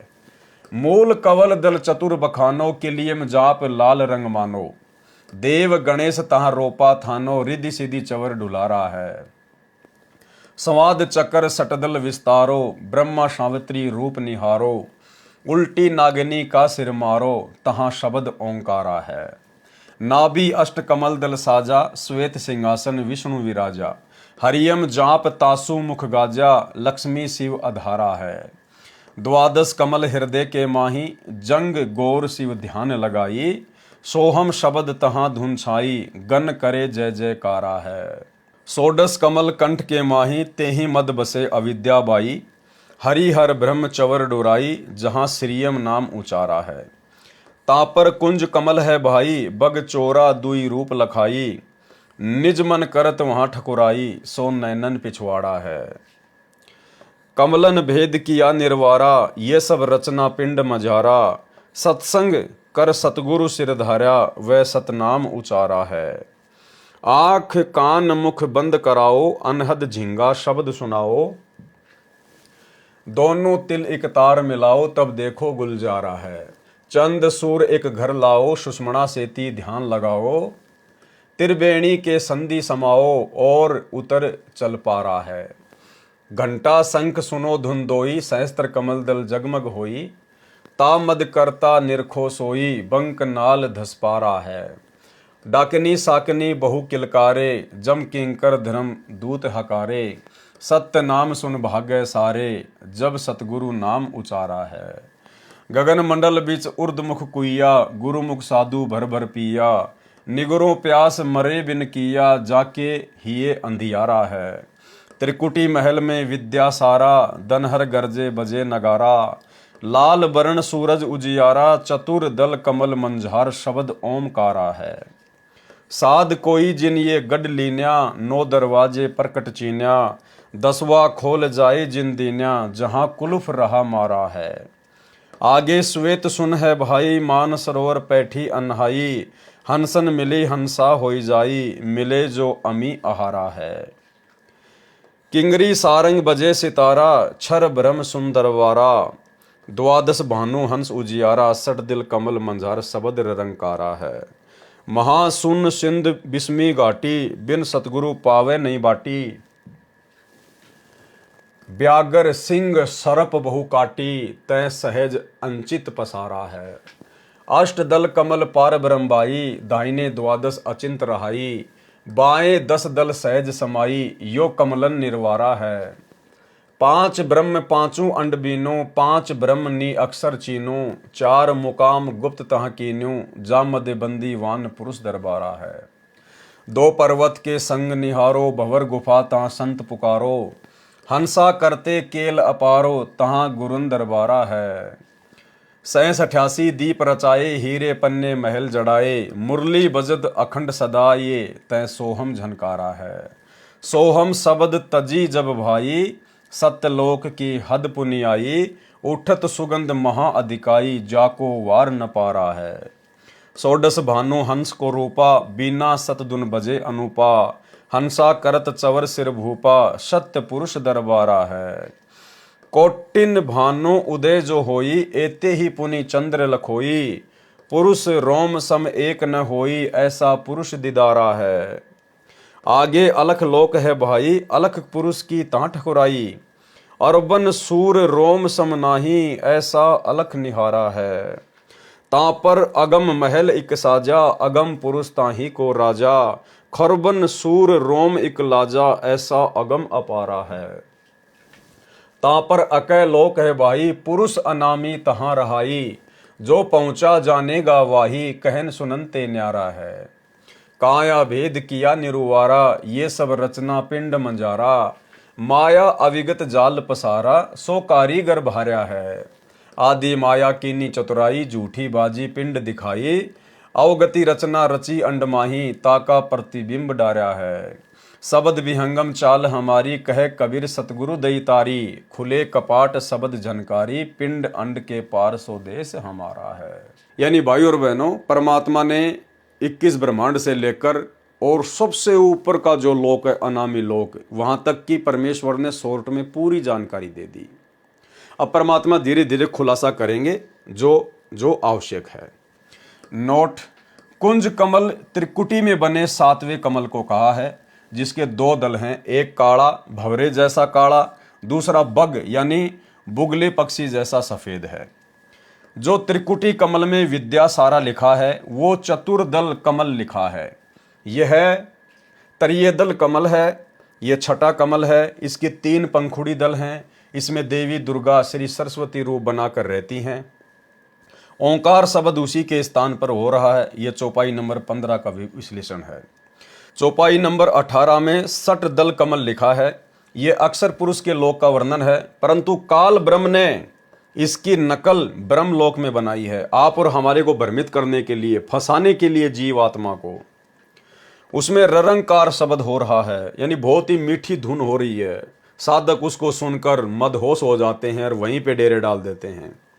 दूसरे शब्दों में चौपाई नंबर 18 में जो वर्णन है, ये अक्षर पुरुष के लोक का है। उसमें 2 ही कमल हैं। एक 6 दल का कमल जिसमें उसका न्यायाधीश बैठता है, जहाँ पर भगत उसके लोक का किराया यानी सोहम शब्द की भक्ति की राशि जमा करवाता है। दूसरा अष्ट दल का कमल है, उसमें अक्षर पुरुष रहता है। उसकी राजधानी कमल के फूल के आकार की है, जिसमें 8 पंखुड़ी बनी दिखाई देती हैं। शब्द कर नैनो दीदार महल में प्यारा है तथा कबीर सागर में साहिब कबीर ने काल के जाल का पूरा विवरण दिया है। वाणी नंबर 1 से 13 तक का भावार्थ, स्थूल शरीर 5 तत्व से बना मनुष्य को जो एक टेलीविजन जानो, इसमें चैनल लगे हैं। जैसे मूल कमल, इसमें गणेश जी का वास है। सवाद चक्कर, इसमें ब्रह्मा सावित्री जी का वास है। नाभि कमल, इसमें लक्ष्मी विष्णु जी का वास है। हृदय कमल, इसमें शिव पार्वती जी का वास है। कंठ कमल, इसमें अविद्या यानी प्रकृति देवी का वास है। और ये इन सब के परमात्मा ने कुछ जाप मंत्र लिखे हैं। लेकिन दास ने आपको पहले भी समझाया था, हमने ये गलती बिल्कुल भी नहीं करनी है। हमने अपने गुरुदेव भगवान के आदेश और उनके मुख कमल से नाम दीक्षा लिए बिना हमने इन मंत्रों का मनमुखी रूप से बिल्कुल भी जाप नहीं करना है। चाहे हमारी समझ में आ गए हों, चाहे हमने गुरुदेव के सत्संगों में सुन लिए हों, चाहे हमने नित्य नियम में लिखे हुए देख लिए हों, या इस प्रकार से परमात्मा ने अपने कर कमल से लिखित पुस्तकों में भी बहुत जगह इनका जिक्र किया हुआ है समझाने के लिए। लेकिन जो वास्तविक जाप करने की विधि है और जो वास्तविक मंत्र हैं, वो जब तक हम पूज्य गुरुदेव भगवान के आदेश से और उनसे प्राप्त नहीं करेंगे, तब तक ये मंत्र अपना वास्तविक काम नहीं करेंगे। और हो सकता है लाभ की जगह ये हमको हानि भी देने लग जाएं, क्योंकि मनमुखी रूप से भक्ति मार्ग में कोई भी क्रिया सफल नहीं होती है। इसलिए जो भाई बहन संकल्प दीक्षा में हैं या अभी गुरुदेव के सत्संग सुन रहे हैं, वो मनमुखी रूप से किसी भी मंत्र का जाप ना करें, केवल गुरुदेव के सत्संग सुने और अपने घर में 3 समय की जो आरती है वो करें। अपने घर में देसी घी का खड़ी बत्ती वाला दीपक जलाएं और अपनी मर्यादाओं का ध्यान रखें यदि आपने संकल्प ले रखा है तो। त्रिकुटी 2 दल काला व सफेद रंग का कमल है। इसे एयरपोर्ट जानो, जैसे हवाई अड्डा हो, वहां से जहां भी जाना है वहीं जहाज उपलब्ध होगा। चूंकि सर्व संत यहीं से अपना आगे जाने का मार्ग लेते हैं। वहां पर परमात्मा भगत जिस इष्ट का उपासक है, गुरु का रूप शब्द स्वरूपी गुरु या शब्द गुरु कहिए बनाकर आता है तथा अपने हंस को अपने साथ लेकर स्वयं स्थान में ले जाता है। यहाँ पर निजमन यानी पार ब्रह्म भी रहता है। वह जीव के साथ किसी प्रकार का धोखा नहीं होने देता। जैसे हवाई अड्डे पर जाने से पहले जिस देश में जाना है उसका एयरपोर्ट वीज़ा व टिकट पहले ही प्राप्त कर लिया जाता है, वहाँ पर जाते ही उसी जहाज में बैठा दिया जाता है। अब ये निज मन क्या होता है भाई और बहनों? परमात्मा कहते हैं जब हम त्रिकुटी पे जाएंगे और यदि काल हमारे साथ में धोखा करना चाहेगा तो वहाँ पर जो निज मन है, पार ब्रह्म, जो परमेश्वर की शक्ति से हमारे सूक्ष्म शरीर में हमारे साथ में रहता है, वो वहाँ पर धोखा नहीं होने देता। तो निज मन क्या है? गुरुदेव भगवान ने बताया कि ये शरीर बना दिया गया है। ठीक है, शरीर में आत्मा का प्रवेश है और मन का भी प्रवेश है। तो काल का जो एजेंट है इस शरीर में आत्मा को भ्रमित करने के लिए वो है मन। मन हमेशा हमारे को कुप्रेरणा करेगा, उल्टे कार्यों में लगाएगा, हमेशा हमारे को उल्टी शिक्षा देगा, भक्ति के विरुद्ध हमें शिक्षा देगा। तो काल ने तो अपना एजेंट छोड़ रखा है इस शरीर में, मन। और गुरुदेव भगवान का जो एजेंट है, परमेश्वर का जो एजेंट है, उसको कहते हैं निज मन। जैसे हम कोई भी कार्य करते हैं तो जैसे हम कहते हैं कि यार एक बार तो मेरे मन में आई कि मैं ये काम को कर लूं, लेकिन फिर मेरे मन में आई कि नहीं यार ये काम मत कर, ये काम ठीक नहीं है, पकड़ा जाएगा, पुलिस पिटाई करेगी, जेल में डाल दिया जाएगा। तो जो आपको सही शिक्षा दे रहा है, जो आपको उस कुकर्म से बचाने का प्रयास कर रहा है, वो है निज मन, परमात्मा का एजेंट। और जिसने आपको उल्टी शिक्षा दी कि ये काम कर ले, इस काम में बहुत ज़्यादा प्रॉफिट है, अरे क्या समय लगेगा, एक चक्कर लगाना है 5,000 रुपये मिल रहे हैं, कौन देखेगा, वो है मन, काल। और जो आपको सतर्क करता कि नहीं नहीं नहीं, चेक पोस्ट पे पकड़ा जाएगा, गाड़ी में शराब भरी है, 5,000 के लालच में बावड़े जो है, फिर बाद में तू 50,000 रुपये फिर तू वकील को देगा, कोर्ट में जेल जाना पड़ेगा, मार खानी पड़ेगी, बेइज्जती होगी, वो अलग है। तो जो हमें सावधान करता है उसको कहते हैं निज मन, वो परमात्मा का एजेंट है, सतगुरु का एजेंट है।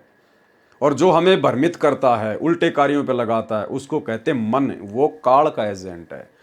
तो जब हम त्रिकुटी पर जाएंगे और काल यदि हमारे साथ में धोखा करने का प्रयास करेगा तो निज मन के माध्यम से परमात्मा हमें सचेत करेंगे। लेकिन वो करेंगे कैसे? बात वही है भाई और बहनों। जैसे वर्तमान में गुरुदेव ने हमें ज्ञान दे दिया, भक्ति मार्ग समझा दिया, नियम मर्यादा बता दी। अब यदि हमारे सामने ऐसी कोई परिस्थितियां पैदा होती है, जैसे कि गुरुदेव के परिवार वाले हैं, अब गुरुदेव की गैर हाजिरी में समझ लीजिए आज हमारी परीक्षा चल रही है, हम लोग त्रिकुटी पर खड़े हैं और गुरुदेव हमारी परीक्षा ले रहे हैं। अब गुरुदेव के परिवार की तरफ से आदेश आ गया, भैया नरेंद्र मोदी की रैली है, सभी भक्तों ने वहां पर जाना है, अपनी हाजिरी लगानी है। तो मन ने तो आपको भ्रमित कर दिया, क्योंकि आपके गुरुदेव के भक्ति विधान में तो राजनेताओं की रैलियों में जाना, उनको वोट डालना, उनको सपोर्ट करना, अपना समय बर्बाद करना कहीं भी नहीं लिखा हुआ है। लेकिन मन ने जबरदस्ती आपको भ्रमित कर दिया, कोऑर्डिनेटरों के माध्यम से, गुरुदेव के परिवार के माध्यम से मैसेज डलवा कर, पीले पर्चे डलवा कर। तो ये है मन, जो केवल भ्रमित करेगा, भक्ति के विरुद्ध कार्य करवाएगा। फिर हमारे मन में आएगी कि यार ये राजनीति कभी गुरुजी ने तो बताई नहीं, गुरुजी ने कभी जिक्र ही नहीं किया। 30 साल से गुरुजी सत्संग कर रहे हैं, इतने दिनों से हम जुड़े हुए हैं, कभी गुरुदेव ने किसी सत्संग में किसी राजनीति को सपोर्ट करना, किसी राजनेता की रैली में जाना कोई आदेश ही नहीं दिया। गुरुजी तो कहते हैं कि हमारा राजनीति से कोई लेना देना नहीं है। तो इस प्रकार के जो विचार हमारे अंदर आ रहे हैं वो है निज मन, जो हमें सतर्क करना चाहता है। तो ठीक इसी प्रकार जैसी रिहर्सल आज हम यहां करेंगे, जितनी बातें हम मन की या निज मन की इस शरीर में रहते सहते भक्ति करते करते यहां मानेंगे, उतनी बात हम त्रिकुटी पर सूक्ष्म शरीर में मानेंगे। इसलिए हमने यहीं पर हर प्रकार से ज्ञान को आधार बनाकर निज मन के अनुसार अपनी भक्ति करनी है, ना कि मन के अनुसार। जब यहीं पर आज लाखों की संगत ठगी जा रही है, राजनीति कर करके, स्टेडियम बनवा बनवा के, हॉस्पिटल में बनवा बनवा के, भगत ही वहां पर मजदूर बने हुए हैं। गुंडों की सीबीआई जांच का समर्थन कर दिया, भगतों का पैसा चंदे के रूप में दे दिया, जॉट आरक्षण में भगत जा रहे हैं, बैठ रहे हैं, भक्तों के दान का पैसा चंदे के रूप में उड़ाया जा रहा है। जब आज हम यहीं पर सतर्क नहीं हो रहे तो भाई और बहनों, त्रिकुटी पर भला फिर हम काल के धोखे से कैसे बचेंगे। वहां पर ये निज मन कोई आपका हाथ पकड़ के साइड में नहीं करेगा, जैसे आज नहीं कर रहा। केवल आपके अंदर वो सोच प्रकट करेगा, आपके अंदर कुछ समय के लिए भावना पैदा करेगा कि भाई देख, गुरुजी के सत्संग के अनुसार तो ये काम है नहीं, गुरुजी ने तो कभी अपने सत्संगों में बताया नहीं, बाकी भाई तेरी मर्जी है। तो जिस प्रकार मन और निज मन यहां पर अपना काम कर रहे हैं, वैसे ही त्रिकुटी पर काम करेंगे। तो जिसने यहां पर मन को जीत लिया और निज मन के अनुसार चलना सीख लिया, वही तो त्रिकुटी पर काल के धोखे से बच पाएगा। इसलिए हमने यहीं पर सावधान होना है हर प्रकार से, ताकि हम त्रिकुटी पर ठगे ना जा सकें, काल के धोखे का शिकार ना हो सकें। अब ये ना समझ लेना कि वहां पर यदि काल ठगेगा तो निज मन दौड़ के आएगा कि भगत जी इधर चलो इधर चलो इधर चलो। ऐसा नहीं होगा। ये रिहर्सल करवा रहा परमात्मा हमसे धरती पर, और जैसा हम इस शरीर में रहते सहते परमात्मा के ज्ञान के अनुसार जो भी क्रिया करेंगे, सूक्ष्म शरीर में भी हमारे वैसे ही भाव रहेंगे, वैसे ही विचार रहेंगे, और हम वहां पर ठगे जाएंगे यदि यहां पर ज्ञान को आधार नहीं बनाया तो। आज हमारी त्रिकुटी वाली ही परीक्षा चल रही है। त्रिकुटी पर भी गुरुजी हमारे सामने नहीं खड़े होंगे।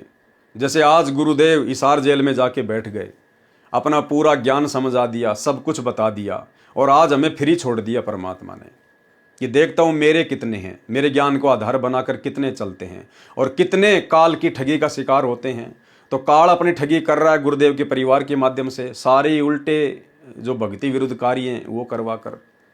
तो ऐसा ही त्रिकुटी पर होगा, शब्द रूप में परमात्मा साथ होगा। शब्द रूप में तो आज भी हमारे साथ में है, हर घर घर में बैठा है मालिक।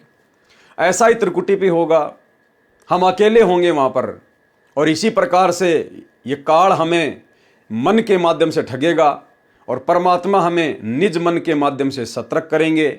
जो यहां सतर्क नहीं हो पा रहे वो त्रिकुटी पर क्या खाक सतर्क होंगे। इसलिए परमेश्वर कहते हैं कि ज्ञान को आधार बनाए बिना, क्योंकि ये ज्ञान मार्ग है, हम सफल नहीं हो सकते। यहां पर निजमन पार ब्रह्म भी रहता है, वह जीव के साथ किसी प्रकार का धोखा नहीं होने देता।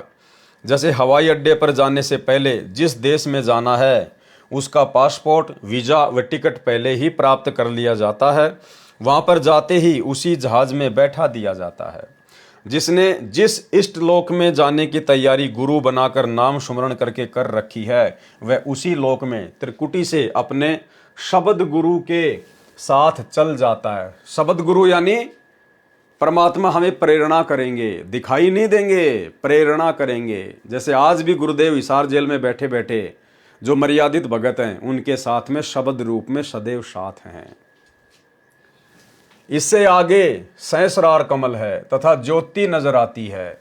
ब्रह्म उपासक इस ज्योति को देखकर अपने धन्य भाग समझते हैं। यही तक की जानकारी पतंजलि योग दर्शन व अन्य योगियों का अनुभव है। इससे आगे किसी प्रमाणित शास्त्र में ज्ञान नहीं है। ये काल का प्रथम जाल है। जिन भगत आत्माओं को पूर्ण सतगुरु मिल गया, उसने सत्संग सुनकर सतनाम ले लिया, वह इस जाल को समझ गया तथा नाम जपने लग गया। काल का दूसरा जाल है कि सतलोक, अलखलोक, अगमलोक व अनामी लोक, ये सब पूर्ण ब्रह्म की रचना की झूठी नकल कर रखी है। उसका प्रतिबिंब अर्थात स्वरूप डारा है। नकली शब्द बना रखे हैं। उनको सुनने का तरीका है आंख, कान, मुख, हाथ की उंगलियों से बंद करके फिर उसमें कानों पर ध्यान लगाओ। एक झींगा कीट होता है, वह झी झी की आवाज करता रहता है।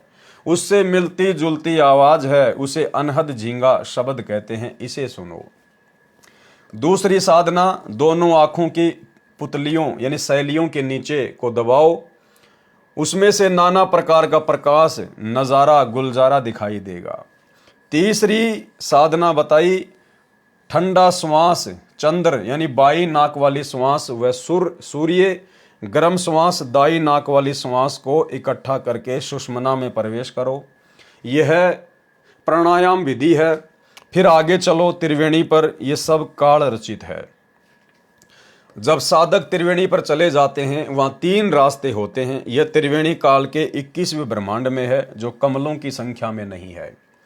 बाईं ओर सहस्रार 1000 कमल दल वाला कमल है। वह काल ज्योति निरंजन का महासुरग है। इसमें घंटा तथा शंख की आवाज होती सुनाई देवेगी तथा फिर झिलमिल झिलमिल प्रकाश नजर आएगा। वहां निराकार रूप में काल करता रहता है, ऐसा साधक मानते हैं, परंतु वास्तव में महाब्रह्मा महाविष्णु व महाशिव रूप में आकार में है। 88,000 नगरियां हैं तथा सप्तपुरी का मंडल है, परंतु महाप्रलय में फिर समाप्त हो जाएंगे। काल जब दोबारा सृष्टि रचेगा तो फिर 84 लाख योनियों में कर्म कष्ट भोगने के लिए चले जाएंगे। यानी जो बड़े बड़े साधक जो सप्तपुरी में बैठे हैं, प्रहलाद जैसे, ध्रुव जैसे, मार्कंडे जैसे महासुरग में बैठे हैं, ये भी सब वापस आएंगे सारे के सारे, फिर गधे कुत्ते सुअर बनेंगे, 84 लाख योनियों में जाएंगे। जब ये साधक ब्रह्मरंध्र काल लोक के अक्षर पुरुष के लोक में प्रवेश होने वाले 11वें द्वार को यहाँ ब्रह्मरंध्र कहा है। वास्तव में ब्रह्मरंध्र त्रिवेणी पर है। उसकी ओर चलता है तो वहां पर बहुत भयंकर आकृतियां वाली स्त्रियों, डाकणी की व यमदूतों की पूरी फौज रहती है। भूत प्रेत डाकणी चंडाल। उस कटक दल यानी काल सेना को न तो ओम नाम से जीता जा सकता है, न किलियम से, न हरियम से, न सोहम से, न ही ज्योति निरंजन निरंकार ओंकार सोहम शक्ति श्रियम से। अब परमात्मा कहते हैं इस काल ने इतना भयंकर वहां पर बखेड़ा कर रखा है कि वहां पर ये डाकनी शाकनी चंडाल, ये भूतनियां भयंकर भयंकर आकृति वाले, ये वहां पर जीव को डराते हैं ताकि ये साधक ऊपर की यात्रा ना कर ले और ये वापस डर के भाग जाए, काल के जाल में रह जाए, फिर 84 लाख योनियों में ठोक दिए जाएं। तो गुरुदेव भगवान कह रहे हैं वो जो भयंकर जाल है वो प्रथम मंत्र के जाप से भी नहीं कटेगा, वो केवल इस ब्रह्म के ओम नाम के जाप से भी नहीं कटेगा, ना अन्य मनमुखी नाम जाप से कटेगा, राम राम सीताराम हरे राम राधे राधे श्याम मिला दे, ना ये राधा स्वामी वाले नाम, ना ये धन धन सतगुरु वाले नाम, किसी से नहीं कटेगा। वो केवल सतनाम के जाप से कटेगा। यदि आपने पूर्ण सतगुरु से सतनाम का जाप लिया हुआ है और यदि आप पूर्णतया मर्यादा में रहकर जाप करते हैं तो, अन्यथा वहां से फिर जीव को वापस नीचे पटक दिया जाता है। न ही राधा स्वामी नाम से, न ही अकाल मूर्त सौद स्वरूपी राम या सत्य पुरुष या अन्य मनमुखी नामों से जीता जा सकता है।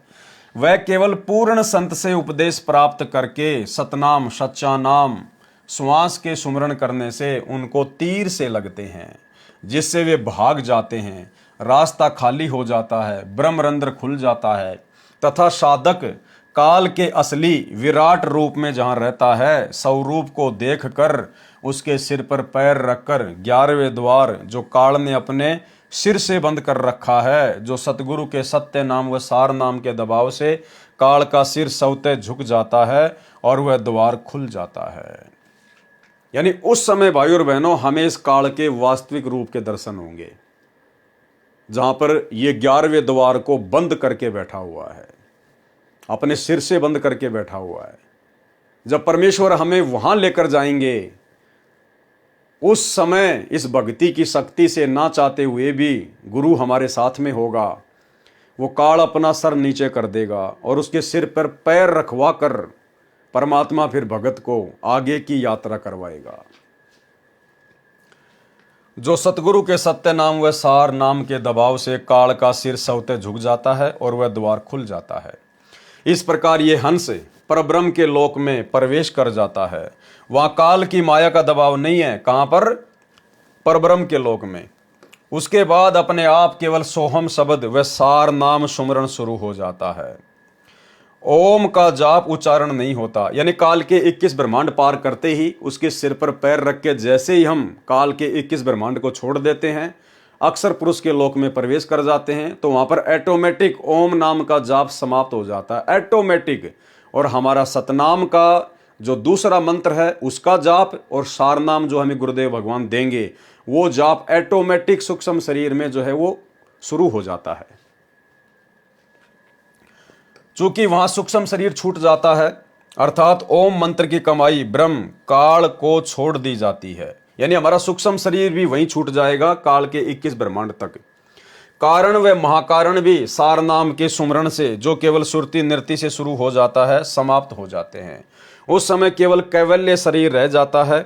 उस समय जीव की स्थिति 12 सूर्यों के प्रकाश के समान हो जाती है, इतना तेजोमय हो जाता है। सतगुरु वहां पूछते हैं कि हे हंस आत्मा, आपका किसी जीव में, वस्तु में, संपत्ति में मोह तो नहीं है? यदि है तो फिर वापस काल के लोक में जाना पड़ेगा। उसके बाद परमात्मा हमें मानसरोवर पर जाकर बैठा देंगे और वहां हमारी फाइनल परीक्षा लेगा परमात्मा। मालिक तो अंतर्यामी होते हैं, उनको तो पता ही है कि इसके मन में अभी कोई बकवाद, कोई मोह ममता, लेकिन परमात्मा हमसे पूछेंगे। लेकिन वहां जाने के बाद में परमात्मा ने बताया कि वहां जाने के बाद ये जीव किसी भी प्रकार की मोह ममता के चक्कर में नहीं पड़ता है, क्योंकि सारे लफड़े ये देख चुका होता है। जिनके अंदर बकवाद होती है, मोह ममता में कोई आसक्ति होती है, परिवार, कार, कोठी, संपत्ति, यहीं पे रहने की कोई इच्छा होती है, उनको परमात्मा वहां तक लेकर ही नहीं जाएगा। उनको तो परमात्मा काल के 21वें ब्रह्मांड में मानसरोवर पर ही फैल कर देगा। उनको तो परमात्मा त्रिकुटी तक ही फैल कर देगा, वहां तक की यात्रा होगी नहीं। वहां तक तो वही आत्मा जाएंगी जो हर प्रकार से अपना पीछा छुड़वा चुकी होंगी। लेकिन परमात्मा वहां पर भी आत्मा से पूछेगा। सतगुरु वहां पूछते हैं कि ये हंस आत्मा, आपका किसी जीव में, वस्तु में, संपत्ति में मोह तो नहीं है? यदि है तो फिर वापस काल लोक में जाना होगा। इसलिए भाई और बहनों, परमात्मा चाहते हैं कि ना जाने कब तुम्हारा शरीर छूट जाए, ना जाने कब तुम्हारा शरीर छूट जाए। अब भगत का शरीर छूटेगा, यदि भगत मर्यादा में है, शरीर छूटेगा उसका, तो भगत तो फिर सतलोक की उम्मीद करेगा। तो परमात्मा चाहते हैं कि बच्चों तुम इस हिसाब से यहां भक्ति करो कि शाम को ही गुरुदेव आ रहे हैं, बस अगले क्षण गुरुदेव विमान लेकर आ रहे हैं, मेरा शरीर छूटने वाला है। यदि मेरा शरीर 1 घंटे बाद में छूट जाए और गुरुदेव भगवान मुझे लेने के लिए आ जाएं, और फिर जब वहां जाकर पूछेंगे कि बेटा नीचे तेरी किसी चीज में कोई आसक्ति, कोई मोह ममता, कोई इच्छा, तो वर्तमान में अपने आप को चेक कर लो इस शरीर में रहते सहते कि यहां पर भक्ति करते करते मेरी किसी चीज में कोई आस्था तो नहीं है।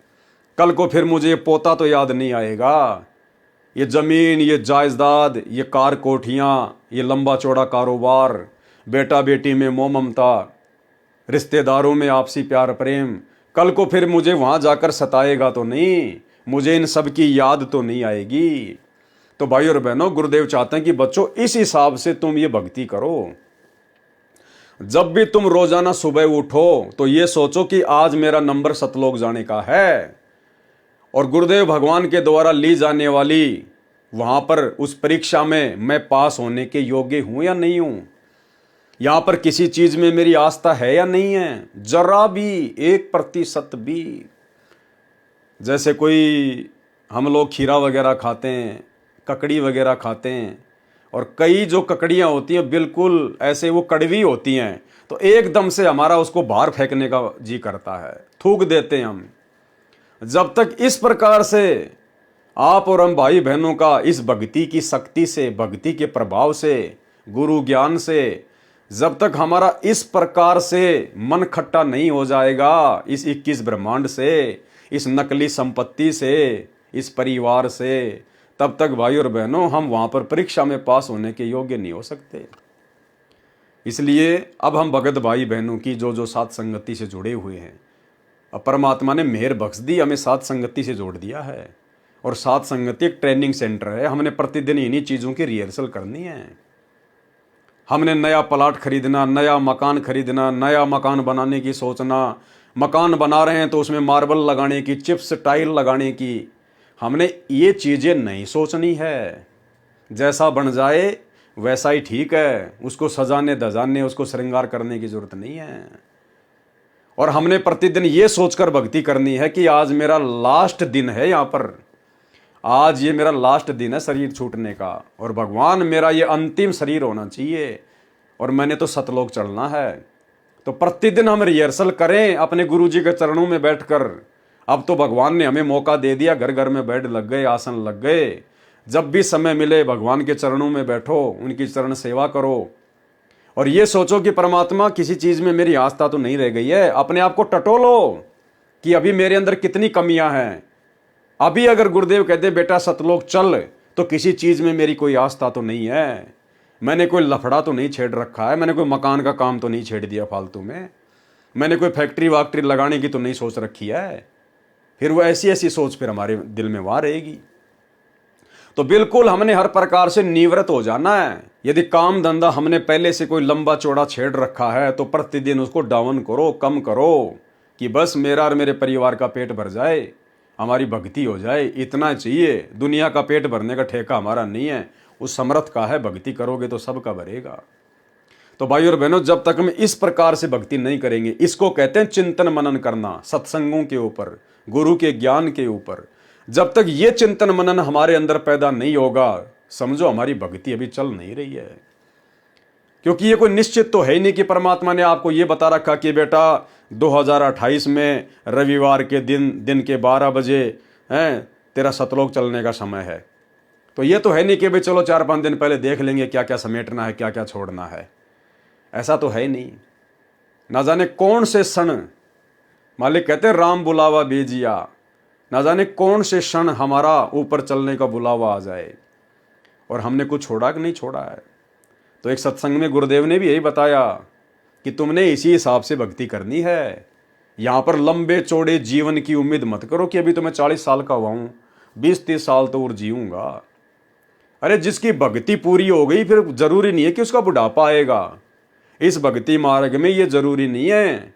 अगर आपकी भक्ति 40 साल में हो गई पूरी कंप्लीट, सतलोक जाने योग्य, तो जरूरी नहीं है कि परमात्मा आपका 70 साल की उम्र में आपका शरीर छुड़वाएगा। नहीं, परमात्मा बड़ी आसानी से किसी न किसी बहाने से आपका 40 साल की उम्र में भी शरीर छुड़वा देगा, यदि आपका सतलोक जाने का समय पूरा हो गया तो। बाकी पीछे से बाल बच्चे, घर परिवार, ये परमात्मा संभालेगा। अगर युवा अवस्था में और अगर आपकी सहज मृत्यु होती है और आप मर्यादा में हैं, भक्ति सही चल रही है, तो ये भी हमारी परीक्षा होगी कि यार अभी तो मैं जवान था, अभी मेरा कोई मरने का समय थोड़ी आ गया है, मेरे छोटे छोटे बच्चे, फिर इनका क्या होगा। ये परीक्षा होगी हमारी। अगर हमारे मन में इतना भी आ गया, अगर मैं गुरु शरण में हूं या परिवार गुरु शरण में है, और अगर इतना भी अगर हमारे मन में आ गया ना कि अभी तो मेरी उम्र है ही कहाँ मरने की, और पीछे से इन बच्चों का क्या होगा, तो भी हम फेल हो गए उसी समय। क्योंकि जो भावना यहाँ होगी मरने से पहले, वो ही वहाँ होगी। तो वहाँ पर परमात्मा हमारे को इस प्रकार से परीक्षा में फेल कर देगा। हम वहाँ चाहे कितना छुपाएं, चाहे कितना झूठ बोलें, लेकिन परमेश्वर से नहीं छुपा सकते। हम डबल दोषी हो जाएंगे अगर मन में छुपा लिया तो। आस्था है और वहाँ कह देंगे नहीं नहीं गुरुजी, आपके ज्ञान से कोई आस्था रही नहीं। अंतर्यामी तो अंदर की बात देखेगा, फिर हम डबल दोषी हो जाएंगे अगर झूठ बोलेंगे तो भाई और बहनों, हमने तो यही रिहर्सल करनी है। ये हमारा लास्ट एंड फाइनल स्टेज वाला समय है। असंख्य जन्म हो गए हमने ये बाल बच्चे पैदा करते करते, इस प्रकार से इनके पालन पोषण में, इनकी परवरिश में बैल और गधे की तरह कमाते हुए। अब परिवार सतगुरु शरण में है, हमें काई की चिंता है। जैसे हमें संभाला ऐसे ही उनको संभालेगा। हमारे बेटा बेटी थोड़ी हैं, वो तो परमात्मा की आत्मा है। तो भाई और बहनों, इस प्रकार से हमने तैयार होना है। तो गुरुदेव ने कहा कि मान लो तुम्हारा कल ही सतलोक जाने का समय आ गया और परमात्मा आ गए, तो शर्मा शर्मी में तो तुम चले जाओगे, लेकिन मन में तुम्हारे क्या आएगा, और वो भैंस रह गई, भैंस अभी ब्याही है, बच्चा छोटा है, 72 प्रकार की टेंशन रहेंगी। तो परमात्मा ने तुम्हारे को वापस नीचे पटकना पड़ेगा कि बेटा तू पहले भैंस ही संभाल ले। सुनिए सत्संग। प्रथम परमात्मा को और सेकंड मौत को। फिर ना तो बुराई कर सकते, ना चोरी कर सकते, ना ठगी कर सकते, ना बदमाशी कर सकते, ना 2 नंबर का काम कर सकते, कि जाना दिखेगा आपने। फिर तो यहाँ तो आपने जाना ही पड़ेगा। और यदि आपकी श्रद्धा सच्ची लो उस सतलोक में जान की लगी, इस ज्ञान के आधार से आपकी आस्था या किसी परिवार जन्म में या किसी धन में नहीं रहनी चाहिए। जब आप यहां से चलन के योग्य होगे और ये रह रहकर आपकी परीक्षाएं भी होंगी। आपके ऊपर कोई ऐसी आपत्ति ऐसा आएगा सत्संग में, फिर आप देखेंगे कि मेरी वर्ती बेटे में है कि बेटी में, पोते में है कि या पोती में, कोठी में या कार में। आप जी ने अपने उस जाल को स्वयं काटने की चेष्टा करनी है कि तो जुल्म हो गया, मेरा तो बीच में आस्था है। और यहां आशा रही तो वापस जन्म होगा, जहां आशा ता बासा होई, और मन कर्म वचन सुमरियो सोई। आपकी यहां किसी भी चीज में आशा रहेगी, आस्था रहेगी, तो वापस आप जी को आना पड़ेगा। इसी यहीं पर मनमाने यहां फिर बैल बनकर आ जा। और यहां आशा नहीं रही तो फिर हमने आशा कब ना रहेगी, ये ज्ञान आधार बनाओगे, भक्ति घनी करोगे, दान धर्म खूब करोगे, उस भक्ति की शक्ति से भी आपके कुछ बंधन ऑटोमेटिकली कट जाएंगे। इतना दबाव बनेगा उसका, आपके मन में वो आना नहीं देगा, और परमात्मा कोई ऐसी व्यवस्था आपकी बना देगा। और जो भक्ति नहीं करते तो फिर हमने यहाँ से तो जाना ही जाना है भक्ति। तो भाई और बहनों, हमने हर प्रकार से तैयार होना है, हर प्रकार से। अब ये गलतियां नहीं करनी हमने। एक भगत का इंटरव्यू आया मेरे सामने, मध्य प्रदेश का भगत है, काफ़ी दिनों से गुरुदेव से जुड़ा हुआ है, और उसने बताया कि मैं ठेला वाला लगाता हूँ कोई साग सब्जी का। और गुरुजी आए एक दिन, गुरुजी आए और मुझे बोले कि कहाँ जा रहा है। मैं बोला गुरुजी ठेले पे जा रहा हूँ। मतलब उस भगत ने गुरुजी को देख लिया और फिर भी अपने ठेले की तरफ ही जा रहा है। गुरुजी ने बोलना पड़ा रहा है, भगत आत्मा कहाँ जा रहा है? बोला जी ठेले पे जा रहा हूँ।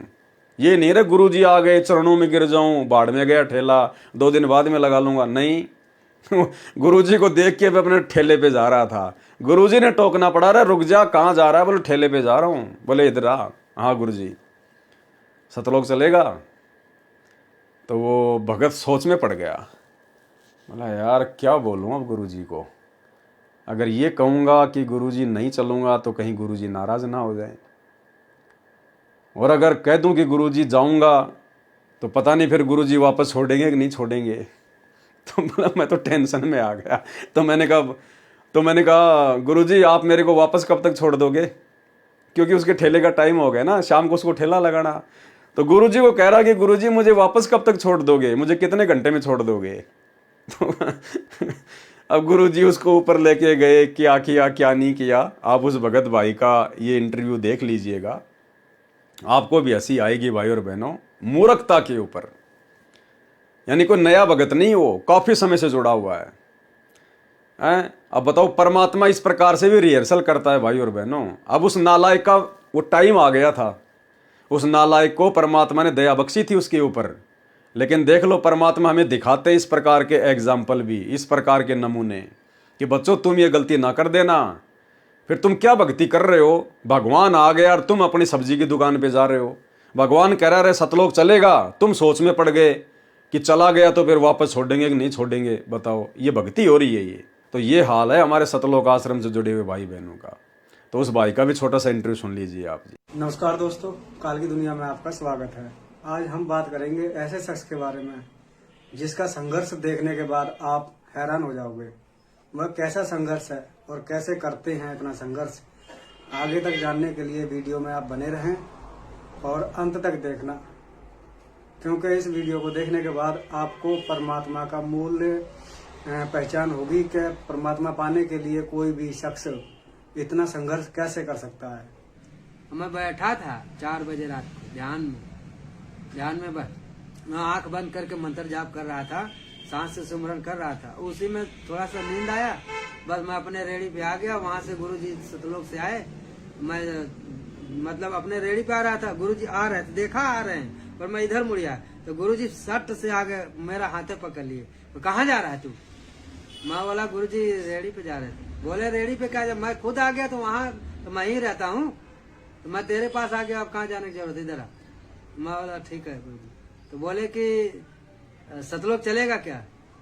मैं बोला गुरुजी सतलोक जाने बोल रहे हैं, जाओ कि नहीं जाओ। फिर मन में थोड़ा सा ये हो गया कि अगर नहीं बोलूंगा तो नाराज हो जाएंगे, और बोलूंगा तो ले जाएंगे, पता नहीं छोड़ेंगे कि नहीं, मरे पड़ा रह जाऊं।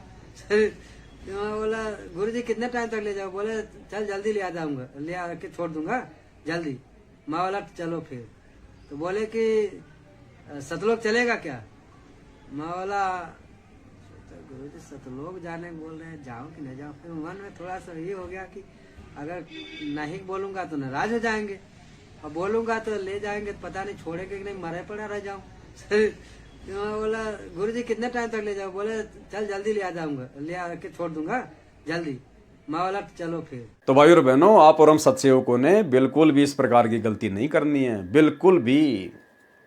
अब इसी इंटरव्यू में आपने सुना कि उस भगत के पास में एक भगत और आ गया, जिस भगत ने उसको जोड़ा था उससे भी पहले से जुड़ा हुआ। और जब उसने आकर देखा कि इसने तो घर पर अपना मतलब दिया बाती जला रखा है, जैसे हम लोग अपना हवन यज्ञ करते हैं, तो वो जो भगत जो पहले से जुड़ा हुआ है वो उसको कह रहा है, बोले तूने दीपक क्यों जला रखा घर में? बोला गुरुजी की जोत जला रहा हूं। अरे बोलो गुरुजी मर थोड़ी गए, अभी गुरुजी मर थोड़ी गए, अभी क्यों जोत जला रहा है तू? तो बताओ, ऐसे ऐसे महान मूर्तियां हैं। क्योंकि भाई और बहनों, इन आश्रमों में कोई ज्ञान चर्चा नहीं, भगत को समझाया नहीं जाता, कोई नियम मर्यादाओं का पाठ नहीं पढ़ाया जाता, ज्ञान आधार से कोई साथ संगतियां नहीं होती। इसलिए ये हाल है परमात्मा की संगत में। तो आप और हमारे ऊपर विशेष दया बख्शी है। गुरुदेव भगवान ने नीर खीर का निवेरा करवा दिया, परमात्मा ने हंस श्रेणी में लाके खड़ा कर दिया हमें। तो हमने तो भाई और बहनों अब इस प्रकार से भक्ति मार्ग पर तैयार होके, बिल्कुल जैसे किसी लड़की की शादी होती है और वो बिल्कुल सज धज के 16 श्रृंगार करके वो तैयार रहती है कि कब मेरा पति आवे और कब मैं उसके साथ माता पिता के घर को छोड़कर जाऊं। वो झूठ मूठ में जरूर थोड़ा बहुत ऐसे रोती है कि इतने साल माँ बाप के पास रही हूं, अगर हंसते हंसते जाऊंगी तो लोग क्या कहेंगे, लेकिन अंदर उसके वो लड्डू फूट रहे होते हैं। वो दिखावे में आंसू निकालती है, अंदर उसकी बड़ी खुशी होती है कि मेरा पति आ गया, अब मैं मेरे नए घर में जाऊंगी। तो ऐसे ही भाई और बहनों, हमने तो प्रतिदिन जब भी हमारी सुबह आंखें खुलें तो हमने यही सोचना कि परमात्मा आज इस काल के लोक से मेरा लास्ट दिन है, और विचार करना चाहिए कि मेरी यहाँ किसी चीज़ में कोई आस्था तो नहीं रह गई। जब भी समय मिले परमात्मा के चरणों में एकांत में बैठ के अपने अंतर मन को टटोलना चाहिए कि किस चीज़ में मेरी आस्था है, अगर है तो वो किस प्रकार से हटेगी, कैसे मैं उसको दूर कर सकता हूँ। हमने अब इन पॉइंटों पर विचार करना पड़ेगा। इसको कहते हैं चिंतन मनन करना, सत्संगों पे मंथन करना। जिस प्रकार दही को मथे बिना मक्खन नहीं निकलता, ऐसे सत्संगों के ऊपर चिंतन मनन किए बिना, विचार किए बिना कि परमात्मा चाहते क्या हैं, सत्संग क्यों किए जाते सत्संग, खाली सुनने के लिए नहीं, सुनने के बाद में चिंतन मनन करने के लिए, तो तब तक वो सार वस्तु निकल के नहीं आएगी। तो भाई और बहनों, ये फाइनल स्टेज का समय है, और ये बातें जो आपको यहाँ सुनने को मिल रही हैं, ये बातें आपको इन सतलोक आश्रमों में लाख जन्मों में नहीं मिलेंगी। तो अब हमने पीछे नहीं हटना है अपने आत्म कल्याण के मार्ग में। सतगुरु वहां पूछते हैं कि हे हंस आत्मा, आपका किसी जीव में, वस्तु में, संपत्ति में मोह तो नहीं है? यदि है तो फिर वापस काललोक में जाना होगा। और सतलोक आश्रम से जुड़ा हुआ एक भगत भाई, जिसका इंटरव्यू मैंने आपको पहले भी दिखाया था, उसने यहां तक की सारी बातें बताई कि परमात्मा मुझे वहां तक लेके गए, मानसरोवर तक, और मानसरोवर में जाने के बाद भी 2 लाइन लगती है, 2 लाइन। जो भगत वहां पर भी अपनी थोड़ी बहुत कोई कमजोरी दिखा देते हैं तो परमात्मा फिर उनको सतलोक वाले विमान में नहीं बैठाता, उनको दूसरी लाइन में खड़ा कर देता कि बेटा अभी तेरे को नीचे जाना है। तो उस भगत का भी इंटरव्यू सुन लीजिए। यानी भाई और बहनों, भयंकर रूप से बहुत बड़ा ये बखेड़ा है, और इस बखेड़े को हम केवल सतगुरु की मेहर प्राप्त करके ही काट सकते हैं। और मेहर मिलेगी गुरुदेव के विशेष कृपा पात्र होकर। हर प्रकार से हमने गुरुजी का बनना पड़ेगा। तमेव माता च पिता तमेव, तमेव बंधु च सखा तमेव, तमेव विद्या च द्रविणम तमेव, तमेव सर्व मम देव देव। साधु माई बाप है, साधु भाई बंद, साधु मिलावे राम से, साधु काटे यम के फंद। हमने तो हर प्रकार से हमारा हर रिश्तेदार अपने गुरुजी को समझना होगा। हमारी सबसे कीमती वस्तु संपत्ति अपने गुरुजी को समझनी पड़ेगी, भक्ति को समझनी पड़ेगी। तब हमारा इस नकली संपत्ति से और इन रिश्तेदारों से हमारा मोह हटेगा। सुनिए। जो मगर तार बताते परमात्मा सत्संग के अंदर, उस मगर तार पे भी चढ़ता हूँ, कई बार परमात्मा बोलते हैं कि मैं जहाज़ों से भर के ले जाऊंगा, तो एक समुद्र पे परमात्मा का जहाज आता है, उसमें कई जनता इकट्ठी हो जाती है और परमात्मा उसमें 2 लाइन लगवाते हैं और कहते उसमें मतलब उस जहाज में बिठाने के लिए छटनी होती है। जो पूर्ण भगत है उनको मतलब अलग किया जाता है और जो थोड़े कच्चे रहते हैं उनको अलग किया जाता है। परमात्मा ने मुझे ये दर्शन भी दिखाया है। तो भाई और बहनों, कितना सावधान होने की आवश्यकता है। ये वीडियो जो परमात्मा बनवा रहे हैं इन पुस्तकों के ऊपर सात संगतियों के माध्यम से, ये भाई और बहनों लास्ट चेतावनी है, अंतिम चेतावनी है ये। अब हमने हर प्रकार से सज धज के तैयार रहना है, आध्यात्मिक श्रृंगार करके। भगत के 16 आभूषण कौन से हैं, वो सारी बातें इस वीडियो के बाद अगली वीडियो में परमात्मा हम पर दया करेंगे, क्योंकि इस कबीर सागर के सरलार्थ में हर प्रकार से सारी कमजोरियां निकालने की पूरी बातें लिखी हुई हैं। तो हमने प्रत्येक वीडियो को, जो जो हम आगे बढ़ें, हमने प्रत्येक वीडियो को बहुत सावधानी से देखना भी है और उन बातों को हमने अपने जीवन में लागू करते हुए आगे बढ़ना है। एक मनोरंजन की दृष्टि से ये वीडियो नहीं देखने, हमने एक टाइम पास की दृष्टि से नहीं देखने हैं, अन्यथा परमात्मा के बहुत बड़े दोषी बन जाएंगे। परमात्मा हमें फाइनल स्टेज पर खड़ा करके हमारे अंदर जो भी कमियां हैं वो हमें याद दिला रहे हैं और कैसे हम उन कमियों को दूर कर सकते हैं, क्योंकि हम सतगुरु की शरण में हैं। हम अन्य जगत वाले लोगों की श्रेणी में नहीं हैं। उन लोगों का तो यही मरना, यही गधे कुत्ते बनना, यही मोह ममता में ब्याह शादी पार्टी वार्टी जो भी है उनको तो यही मरना है। हमने सतलोक चलना है, इसलिए हमारे लायक जो बातें हैं, जो सावधानियां हैं, वो परमात्मा हमें फाइनल अब इस कबीर सागर के सरलार्थ के माध्यम से और उसके बाद मुक्ति बोध के माध्यम से परमात्मा बिल्कुल क्लियर कर देना चाहते हैं 2028 से पहले पहले कि बच्चों, मेरे हिसार जेल से बाहर आने से पहले पहले हर प्रकार से इस आत्मा के जो 16 श्रृंगार हैं उनको धारण करके तैयार बैठे रहना कि कब हमारा दुल्ला, हमारा गुरुदेव भगवान आएगा विमान लेके और कब हम यहाँ से चलें। इस प्रकार से अगर यूं ही अगर गफलतबाजी में चलते रहे, भक्ति भी कर रहे हैं, अन्य परंपराओं का निर्वाह भी कर रहे हैं, कोई होश ही नहीं है, मर्यादा तोड़ देते हैं, बात बात पे नाम शुद्ध करवा जाते हैं, तो फिर ये सतलोक जाने के लक्षण नहीं है। सतगुरु वहां पूछते हैं कि हे अंश आत्मा, आपका किसी जीव में, वस्तु में, संपत्ति में मोह तो नहीं है? यदि है तो फिर वापस काल के लोक में जाना होगा। परंतु उस समय ये जीवात्मा काल का पूर्ण जाल पार कर चुकी होती है। परमात्मा कहते हैं कि वहां पर चांस बहुत ही कम होते काल के जाल में फंसने के। वापस जाने को आत्मा नहीं मानती, तब कह देती है कि नहीं सतगुरु जी, अब उस नरक में नहीं जाऊंगा। तब सतगुरु उस हंस को अमृत मानसरोवर में स्नान करवाते हैं। उस समय उस हंस का कैवल्य शरीर तथा सर्व आवरण समाप्त होकर आत्म तत्व में आ जाता है।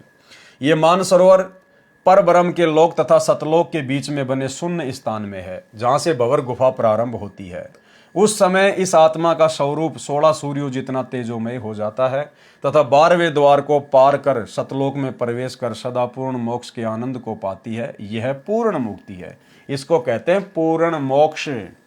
और इस पूर्ण मोक्ष को प्राप्त करने के लिए भाई और बहनों, हमने किस कदर तैयारी करनी पड़ेगी इस स्थूल शरीर में, इस धरती पर, इस भक्ति को करते करते।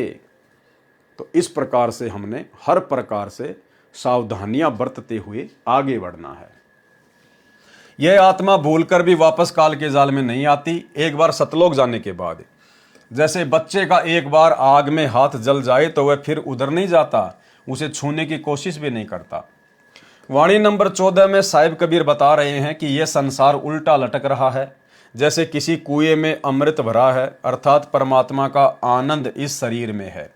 वह 10वें द्वार के पार ही है, जो इस शरीर के अंदर नीचे को मुख वाला सुषमना द्वार है। जो सुषमना में से पार हो जाता है वही भगत लाभ प्राप्त करता है। यह साधना नाम व गुरु धारण करके ही बनती है। वाणी नंबर 15 में सतगुरु कबीर साहिब जी भेद दे रहे हैं कि जब काल का साधक ओम नाम का जाप परमात्मा को निर्गुण जानकर गुरु धारण करके करता है, तो काल स्वयं उस साधक के गुरु का नकली शब्द रूप बनाकर आता है तथा महास्वर्ग महाइंद्र लोक में ले जाता है। यानी त्रिकुटी पर जो काल है वो अपने द्वारा भेजे गए नकली गुरुओं का वेश बनाकर, हर किसी का नहीं, काल जो अपने जो बेचता है, जो विशेष है, जैसे राधा स्वामी वाला, धन सतगुरु वाला, जय गुरुदेव वाला, निरंकार वाले, जो बड़े बड़े जो ये चले हुए हैं पंथ, इन गुरुओं का रूप बनाकर जो काल की तरफ से जो बिल्कुल पक्के हैं, उनके साधकों को काल फिर उन गुरुओं का रूप बनाकर और उनको ठग लेता है। जब वे महेंद्र लोक के निकट जाते हैं तो बहुत जोर से बादल की गर्जना जैसा भयंकर शब्द होता है। जो साधक डर जाता है वह वापस 84 में चला जाता है, और जो नहीं डरता वह अपने गुरु के साथ आगे बढ़ जाता है।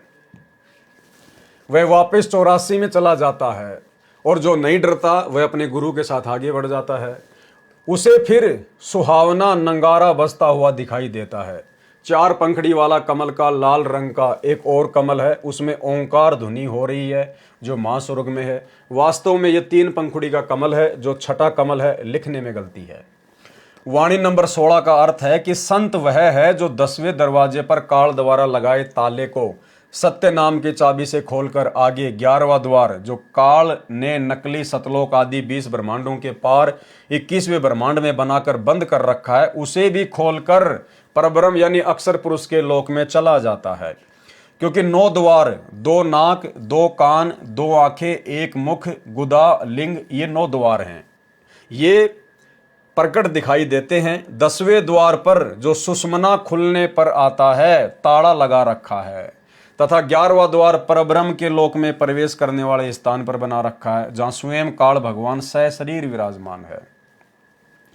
वाणी नंबर 17 का भावार्थ है कि आगे श्वेत सुन है जो काल भगवान ने नकली बना रखी है, वहां एक नकली मानसरोवर बना रखा है। यानी पूरी तरह से इस काल ने सतलोक की नकली रचना इसी 21वें ब्रह्मांड में ऊपर कर रखी है। और जो भगत सतगुरु की भक्ति करते करते यदि जरा भी मर्यादाओं से चूक गया तो काल उसको फिर इसी प्रकार से ठगेगा, नकली सतलोक में ले जाके बैठा देगा। तथा जो निर्गुण उपासक ब्रह्म के होते हैं उन्हें इस सरोवर में स्नान कराने के बाद नकली परब्रह्म के लोक में जो महास्वर्ग में रच रखा है भेज देता है। वे अन्य साधकों की दृष्टि से दूर हो जाते हैं, उन्हें ब्रह्मलीन मान लिया जाता है। इस स्थान को काल ने गुप्त रखा हुआ है। जो इसमें पहुंच गए वह पूर्व पहुंचे हंसों को मिलकर आनंदित होते हैं, जैसे पितरों को मिलकर तथा भूत भूतों को मिलकर आनंदित होते हैं। इसमें ररंकार धुनि चल रही है। जिन साधकों ने खेचरी मुद्रा लगाकर साधना ररंकार जाप से की वे महाविष्णु ब्रह्म काल के महास्वर्ग में चले जाते हैं। फिर काल निर्मित महाशून्य है, उसको बिना गुरु वाले हंस पार नहीं कर सकते। वहां पर काल ने मायावी सिंह, व्याग यानी भेड़िए व सर्प छोड़ रखे हैं। वे बिना गुरु के हंस को काटते हैं। इसलिए भक्ति चाहे काल लोक की करो चाहे सतलोक की करो, लेकिन गुरु बनाना जरूरी है। यह सहज सुखदाई विस्तार है। ये जो कमल वर्णन किए जा रहे हैं ये सूक्ष्म शरीर के हैं, तथा सूक्ष्म शरीर भी काल द्वारा जीव पर चढ़ाया गया है। इसलिए ये सब काल की नकली रचना का वर्णन सतगुरु बता रहे हैं। अष्ट पंखड़ी वाला एक और कमल है, वह परब्रह्म का लोक कहा है। वास्तव में यह वह स्थान है जहां पर पूर्ण ब्रह्म अन्य रूप में निवास करता है, तथा वहां न ब्रह्म काल जा सकता है तथा न तीनों देव ही जा सकते हैं। इसलिए इसे भी परब्रह्म कहा जाता है। उसके दाएं हिस्से में 12 भगत रहते हैं। उसके बाएं में 10 दल का कमल है जिसमें कर्म सन्यासी निर्गुण उपासक रहते हैं।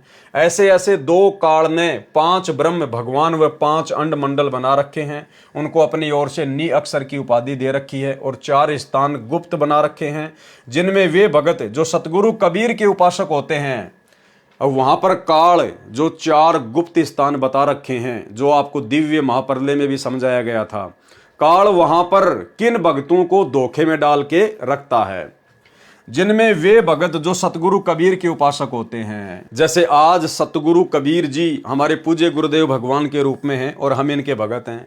यदि इनकी भक्ति हम पूरी नहीं कर पाए, यदि हम पूर्णतया सफल नहीं हो पाए, फेल हो गए, जिनमें वे भगत जो सतगुरु कबीर के उपासक होते हैं तथा फिर दोबारा काल भक्ति करने लग जाते हैं, उनसे काल ब्रह्म निरंजन इतना नाराज हो जाता है कि उन्हें कैदी बनाकर इन गुप्त स्थानों पर रख देता है तथा वहां मां कष्ट देता है। यानी जैसे जो विशेष जो खूंखार जो कैदी होते थे उनको अंग्रेज क्या करते थे, पहले अंडमान निकोबार काला पानी की सजा दे देते थे और महाकष्ट देते थे। ऐसे ही जो व्यक्ति वर्तमान में कबीर परमेश्वर सतगुरु रामपाल जी की भक्ति कर रहा है और किसी भी कारण से यदि वो भक्ति पर सफल नहीं हो पाया, यानी वो सतगुरु की भक्ति को छोड़ देता है और अन्य दूसरी साधना करने लग जाता है या नहीं करता है, लेकिन सतगुरु रामपाल जी की भक्ति छोड़ देता है कुछ समय करके, 2, 4, 5, 10 साल करके, फिर काल उन भक्तों से बहुत भयंकर तरीके से नाराज हो जाता है और उनको गुप्त स्थानों पर, गुप्त कैद में, अंडमान निकोबार जैसी जगह पर डाल देता है जहां उनका कोई किसी प्रकार का ध्यान नहीं रखा जाता और महाकष्ट फिर वो भोगते हैं। वहां पर आगे 2 पर्वत हैं, उनके बीचों बीच एक रास्ता है। वहां काल के उपासक जो गुरु पद पर होते हैं उन्हें कुछ दिन इस स्थान पर रखता है। इसे भंवर गुफा भी कहते हैं। वहां पर ये हंस गुरुजन मौज मारते हैं। ये नकली गुरु जो होते हैं, थोड़े समय काल इनको वहां पर मौज मस्तियां करवाता है तथा वहां सोहम शब्द की सवते धुनी चल रही है और मुरली भी मीठी मीठी बज रही होती है तथा उस स्थान में हीरे पन्ने जड़े हुए हैं। बहुत ही मनोरम स्थान बना रखा है। जब इस सोहम मंत्र द्वारा किए जाप से अक्सर पुरुष परब्रह्म के लोक से पार होने पर नकली सतलोक आता है। परब्रह्म रूप धारण कर काल ही धोखा दे रहा है। काल ने अक्सर पुरुष का रूप बनाकर झूठा मूठा और इसने जीवों को धोखा देने के लिए वहां पर अपना पूरा सिस्टम सेट कर रखा है। उसमें महक उठती रहती है जो बहुत विस्तृत स्थान है। यहाँ पर काल उपासक विशेष साधक मार्कंडे ऋषि जैसे ही पहुंच पाते हैं। यहाँ काल स्वयं सतपुरुष बना बैठा है। वहां पर अपने आप धुनी हो रही है। वहां पहुंचे हंस उस महाविष्णु रूप में बैठे नकली सत्य पुरुष पर आदर से चवर करने लगते हैं कि हम तो आ गए सतलोक में हैं, हमारे परमात्मा बैठे हैं, कबीर जी हमारे गुरु जी बैठे हैं, उन पे चवर करने लग जाते हैं तथा आनंदित होते हैं। उस काल रूपी सत्य पुरुष का रूप हजारों सूर्य और चंद्रमाओं की रोशनी हो ऐसा सत्य पुरुष से कुछ मिलता जुलता रूप बना रखा है धोखा देने के लिए। कहने का मतलब है भाई और बहनों, कितना भयंकर जाल मकड़ी वाला इस काल में हम जीव आत्माओं को यहीं पर फंसाए रखने के लिए बना रखा है। और यदि हम किसी भी प्रकार से मर्यादाओं में कमजोर रह गए, श्रद्धा और भाव में यदि हमारे कमजोरी रही, यदि गुरु को पूर्णतया इष्ट नहीं माना, उसी डाडी मूछ वाली कबीर जी की फोटो को पूजते रहे, गरीबदास जी का बोध दिवस मनाते रहे, दादा गुरु जी की फोटो को दरबार में के दंडवत मारते रहे, तो कहने का मतलब है भाई और बहनों, ये फिर हमारे साथ में बीतेगी। फिर हम पार नहीं हो पाएंगे। फिर परमात्मा हमें इस ट्रैफिक के अंदर से लेकर जाएगा और हमें किसी न किसी बहाने कहीं न कहीं परमात्मा हमें फैल करेगा। और जो भगत यहाँ पर सत्सेवकों वाली भक्ति कर रहे हैं, साथ संगतियों से जुड़कर पूर्णतया जो केवल अपने गुरु जी पर आश्रित हैं, शौपन में भी हमें अपने गुरु के अलावा कोई और परमात्मा दिखाई नहीं देता। हर प्रकार से गुरु जी पर आसक्त हैं, समर्पित हैं, गुरु जी से बढ़कर कुछ नहीं, कोई नहीं, और मर्यादा भी पूरी, हर प्रकार से विषय विकारों से दूर। तब कहीं जाकर परमात्मा हमें बाईपास लेकर जाएंगे। हमें फिर परमात्मा इस लफड़े से नहीं लेकर जाएंगे, इस काल के मकड़ जाल से नहीं लेके जाएंगे, नहीं तो कहीं न कहीं हम लोग चकरा जाएंगे, धोखा खा जाएंगे वहां पर। इसलिए परमात्मा फिर हमें बाईपास ले जाएगा। तुम कर दो पल में पार हो जा रजा थारी, क्योंकि फिर वो मेहर काम आएगी गुरुदेव की, वो ग्रेस मारक हमें ऐसे काम आएंगे। एक क्षण में परमात्मा सतलोक में बैठा देगा, सौपन जैसा होगा। इसलिए हमने तो उस आधार से और उसी हिसाब से साथ संगति से जुड़े रहकर अपने परमात्मा को प्रसन्न करना है और भर भर के जोड़ी हमने परमात्मा की मेहर प्राप्त करते रहना है। फिर स्वयं ही अलग पुरुष बनकर बैठा है तथा अलग लोक बना रखा है। फिर स्वयं ही अगम पुरुष बनकर अगम लोक में, वह अपनी अनामी पुरुष बनकर अकल लोक में सबको धोखा दिए बैठा है तथा कहता है कि वह तो अवर्णनीय है, ये वही जानेगा जो वहां पहुंचेगा। कबीर साहिब जी ने शब्द के अंत में कहा कि यह सब काया स्थूल व सूक्ष्म शरीर के कमलों का न्यारा न्यारा विवरण आपके सामने कर दिया है। यानी 21 ब्रह्मांड की एक ब्रह्मांड की जो हमारे इसी शरीर में है, परमात्मा ने उस शब्द के माध्यम से पूरा वर्णन कर दिया इस काल के लोक का। यह सब वर्णन रचना का भेद आपको बताया है। ये दोनों शरीर स्थूल व सूक्ष्म के अंदर हैं, काया के अंदर ही हैं। इस काल की माया प्रकृति ने अपनी चतुराई से झूठी रचना करके सतलोक की रचना जैसी ही ब्रह्मांड में नकली रचना कर रखी है। फिर भी इसमें और वास्तविक सतलोक में दिन और रात का अंतर है। जैसे बारीक नमक तथा बूरा में कोई अंतर दिखाई नहीं देता, परंतु स्वाद भिन्न है। कबीर साहिब कहते हैं कि हमारा मार्ग विहंगम यानी पक्षी की तरह है। जैसे पक्षी जमीन से उड़कर सीधा पेड़ की चोटी पर पहुंच जाता है। काल साधकों का मार्ग पपील मार्ग है। पपील यानी चींटी, जैसे चींटी जमीन से चलकर वृक्ष के तने से फिर डार व टहनियों पर से ऊपर जाती है। तो भाई और बहनों, हमने तो परमात्मा की विहंगम चाल का फायदा उठाना है कि परमात्मा एक क्षण में हमारे को सतलोक ले जाएं। और जो भगत पूरी आस्था पूरी श्रद्धा अपने गुरु में बनाएंगे नहीं, इसी प्रकार से एक दूसरे भगत की देखा देखी मर्यादा तोड़ते रहेंगे, राजनेताओं के रैलियों में धक्के खाते रहेंगे, लड्डू जलेबी बर्फी के चक्कर में अपने घर पर पांचों यज्ञ ना करके उन फर्जी आश्रमों में जा जाके करते रहेंगे, या जैसा भी काल का जाल होगा आने वाले समय में, जो भगत उनमें फंसता रहेगा भाई फिर वो चींटी वाले मार्ग से जाएगा। एक होता है विहंगम यानी पक्षी का मार्ग, जो परमात्मा का मार्ग है। पक्षी जमीन से उड़ा, डायरेक्ट पेड़ की चोटी पर जाके बैठ गया, कोई निशान भी नहीं है। और एक होता है चींटी वाला मार्ग, पपील मार्ग। चींटी नीचे से चलेगी, उसकी कितनी धीमी जो है चाल होती है, फिर वो पेड़ का जो तना है उस पे चढ़ेगी, फिर डार पे जाएगी, फिर टहनियों पे जाएगी, फिर जो है पत्तों पे जाएगी। तो कितना समय लगा, कितनी मेहनत हुई। तो भाई और बहनों, हमने तो मालिक की विहंगम चाल का फायदा उठाना है, और वो फायदा मिलेगा साध संगति से जुड़कर, प्रत्येक मर्यादा में रहकर, गुरु को भगवान मानकर अपनी भक्ति को सफल करने से। कबीर साहिब कहते हैं कि हमारा मार्ग विहंगम यानी पक्षी की तरह है। जैसे पक्षी जमीन से उड़कर सीधा वृक्ष की चोटी पर पहुंच जाता है। और काल साधकों का मार्ग पपील मार्ग है। जैसे चींटी जमीन से चलकर वृक्ष के तने से फिर डार व टहनियों पर से ऊपर जाती है। त्रिकुटी से कबीर साहिब के हंस विमान में बैठकर उड़ जाते हैं। देखो क्या कह रहे परमात्मा। फिर त्रिकुटी से कबीर साहिब के हंस, हंस कौन होता है भाई और बहनों? ये हंस लिखा है मालिक ने। हंस जो हर प्रकार से निर्विकार, कहे कबीर सोई जन मेरा, जो नीर खीर का करे निबेरा। अब 90% सत्संग जो सतलोक आश्रमों से जुड़ी हुई है वो हंस की श्रेणी में नहीं है। हंस का परमात्मा ने एक जो है वो गुण बताया कि आप हंस को 1 किलो पानी 1 किलो दूध दोनों को आपस में मिला के हंस के सामने रख दो। हंस क्या करेगा? दूध पिलेगा, पानी को छोड़ देगा। आज इस परीक्षा के समय में परमात्मा ने ज्ञान और अज्ञान दोनों मिक्स कर दिए। अब भगत लोग समझ ही नहीं पा रहे कि ज्ञान क्या है और अज्ञान क्या है। जैसा गुरुजी का परिवार कह रहा है, आंख बंद करके फॉलो कर रहे हैं। नरेंद्र मोदी की रैली, हाँ जी चलो रैली में, उठाया थैला चलो। हरियाणा के जाट आरक्षण में गुरुजी का आदेश आ गया, चलो जी गुरुजी का आदेश आ गया।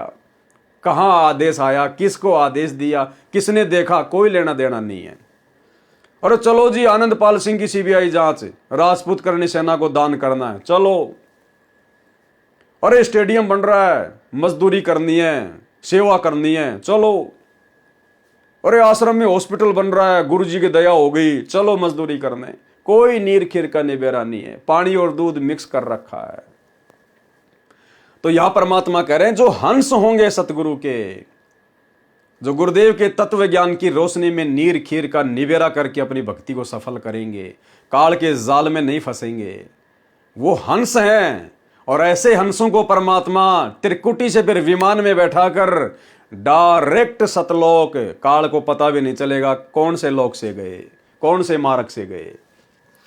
त्रिकुटी से कबीर साहिब के हंस विमान में बैठकर उड़कर जाते हैं, परंतु ब्रह्म काल के उपासक चींटी की तरह चाल चलकर अपने अपने इष्ट स्थान पर जाते हैं। सार नाम रूपी विमान से ही साधक सतलोक जा सकता है। क्या कह रहे परमात्मा? सार नाम नामक विमान से ही भगत सतलोक जा सकता है। और भाई वो असली सार नाम हम प्राप्त कर सके, उसके योग्य बनाने के लिए परमात्मा ने सात संगतियां शुरू करवाई है। अन्यथा यह गंदगी तो पहले भी आश्रमों में थी, और गुरुदेव के जेल जाने के बाद भी इन सतलोक आश्रमों में ज्यों की त्यों है, कुछ ज्यादा ही बढ़ी है।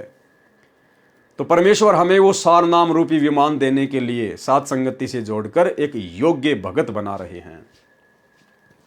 अन्य किसी उपासना या मंत्र से नहीं जाया जा सकता। जैसे समुद्र को समुद्री जहाज या हवाई जहाज से ही पार किया जा सकता है, तैर कर नहीं। इसलिए पूज्य कबीर साहिब जी ने कहा कि हम व हमारे हंस आत्मा शब्द सत्य नाम व सार नाम के आधार पर सतलोक चले जाते हैं। ये परमात्मा ने वो चित्र बना रखा है त्रिकुटी का, जो परमेश्वर ने हमें जानकारी दी है इन काल के कमलों की। ये छठा संगम कमल सरस्वती का निवास है, ये वाला त्रिकुटी से पहले ये छठा संगम कमल सरस्वती का निवास है। वास्तव में दुर्गा ही सरस्वती रूप में रहती है। 3 पंखुड़ी हैं। यहाँ पर धर्मराज ने जीवों को काल जाल में फंसाए रखने के लिए 72 करोड़ उर्वशी यानी सुंदर औरतें रखी हैं। सरस्वती मधुर आवाज में स्वयं भी गाती है तथा सब उर्वशियां भी गाती हैं तथा अर्धनग्न शरीर में विचरण करती रहती है। यहाँ भक्तों की कठिन परीक्षा होती है। बहुत बड़ा बाड़ा है, कई एकांत स्थान है, गुप्त स्थान, एकांत, जहां पर कोई ना देखे। और जिन भक्तों की यहाँ पर माता बहनों के प्रति जो गंदी नजर होती है, गंदी सोच होती है, रमणी रमणी करते ही मर जाते हैं, शरीर छूट जाता है, रमणी हो नहीं पाती, भोग विलास की इच्छा रह जाती है, तो फिर काल क्या करेगा? वहां पर 72 करोड़ उर्वशियां बना रखी हैं, एक से एक सुंदर, और एकांत स्थान बना रखे हैं जहां कोई ना देखे। फिर वो उर्वशियां क्या करेंगी? उन भक्तों को लुभाएंगी अपनी अदाओं से, और ये पता चलेगा नहीं कि हम लोग त्रिकुटी पर आ गए या हम लोग नीचे हैं, पता ही नहीं चलेगा। और फिर वो मजनू क्या करेगा? जैसी गंदी आदत भक्ति करते करते यहाँ है, पुस्तक सेवा के बहाने जा रहे हैं और लगा के फोन, आ जाओ, मैं आ गया आ गया आ गया, मैं तुमसे मिलने आई, पुस्तक सेवा के बहाने। बहुत सारे कांड हो रहे हैं संगत में। फिर ऐसे भक्तों के साथ में क्या बीतेगी? क्योंकि आदत तो वही रहेगी उस मजनू की। फिर वहाँ उर्वशी आएंगी और उनको इसी प्रकार से लुभाएंगी और फिर उस एकांत स्थान पर ले जाएंगी जहाँ कोई ना देखे, जो काल ने बहुत सूझबूझ से बना रखे हैं, और उनके साथ में भोग विलास करेंगी और फिर उनके कर्म फोड़ के और उनको कुछ समय के लिए जैसी उनकी भक्ति है मौज मस्तियाँ करवाएंगी, फिर 84 में डाल देगा काल। ऐसे जो माता बहनें जिनकी गंदी नजरें हैं, ऐसे ही फिर काल के द्वारा 72 करोड़ युवा पुरुष वहाँ छोड़ रखे हैं। वो फिर उन माता बहनों को ऐसे ही फिर बाथरूम करने के बहाने या जैसे भी है वो उनके पीछे पीछे हो जाएंगी और एकांत स्थान पे जाके उनके साथ भोग विलास करके उनकी मर्यादा और उनकी भक्ति खंडित कर देगा। यहाँ भक्तों की कठिन परीक्षा होती है। बहुत बड़ा बाड़ा है, कई एकांत स्थान है। यहाँ पर अज्ञानी मार खा जाता है। अज्ञानी कौन? जो यहाँ गुरुदेव के ज्ञान को आधार नहीं बनाता।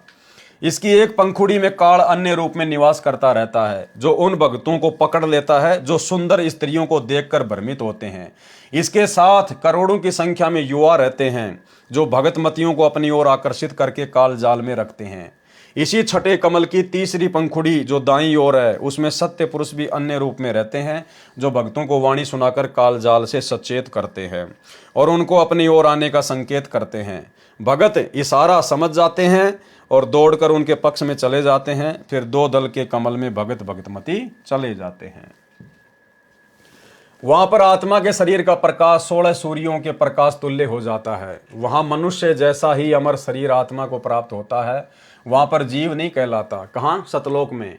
वहां पर परमात्मा जैसे गुण युक्त होकर हंस कहलाता है तथा ऊपर के दोनों लोकों अलख लोक व अगम लोक में परम हंस कहा जाता है। सतलोक में तो हम हंस कहलाते हैं और सतलोक से ऊपर जब हम जाएंगे ऊपर के लोकों में तो वहां पर क्या कहलाएंगे? परम हंस। तथा ऊपर के दोनों लोकों अलख लोक व अगम लोक में परम हंस कहा जाता है। अनामी लोक में परमात्मा तथा आत्मा का अस्तित्व भिन्न नहीं रहता। तत्व ज्ञान के आधार से साधक सूक्ष्म शरीर वाले कमलों में नहीं उलझते, चूंकि सतगुरु जी सार शब्द रूपी कुंजी दे देता है जिससे काल के सर्व ताड़े यानी बंधन अपने आप खुलते चले जाते हैं तथा वास्तविक शब्द की झनकार धुनी होने लगती है जो इस शरीर के बाहर सतलोक में हो रही है। हमारा सत्यलोक पिंड शरीर व अंड ब्रह्मांड के पार है। वहां जाकर आत्मा पूर्ण मुक्ति प्राप्त करती है। अनुराग सागर के पेज 152 का सारांश। इस पृष्ठ पर परमेश्वर ने शरीर के अंदर का गुप्त भेद बताया है।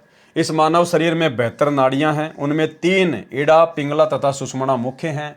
फिर एक विशेष नाड़ी है ब्रह्मरंध्र। परमेश्वर कबीर जी ने बताया है कि धर्मदास मन ही ज्योति निरंजन है। इसने जीव को ऐसे नचा रखा है जैसे बाजीगर बंदर को नचाता है।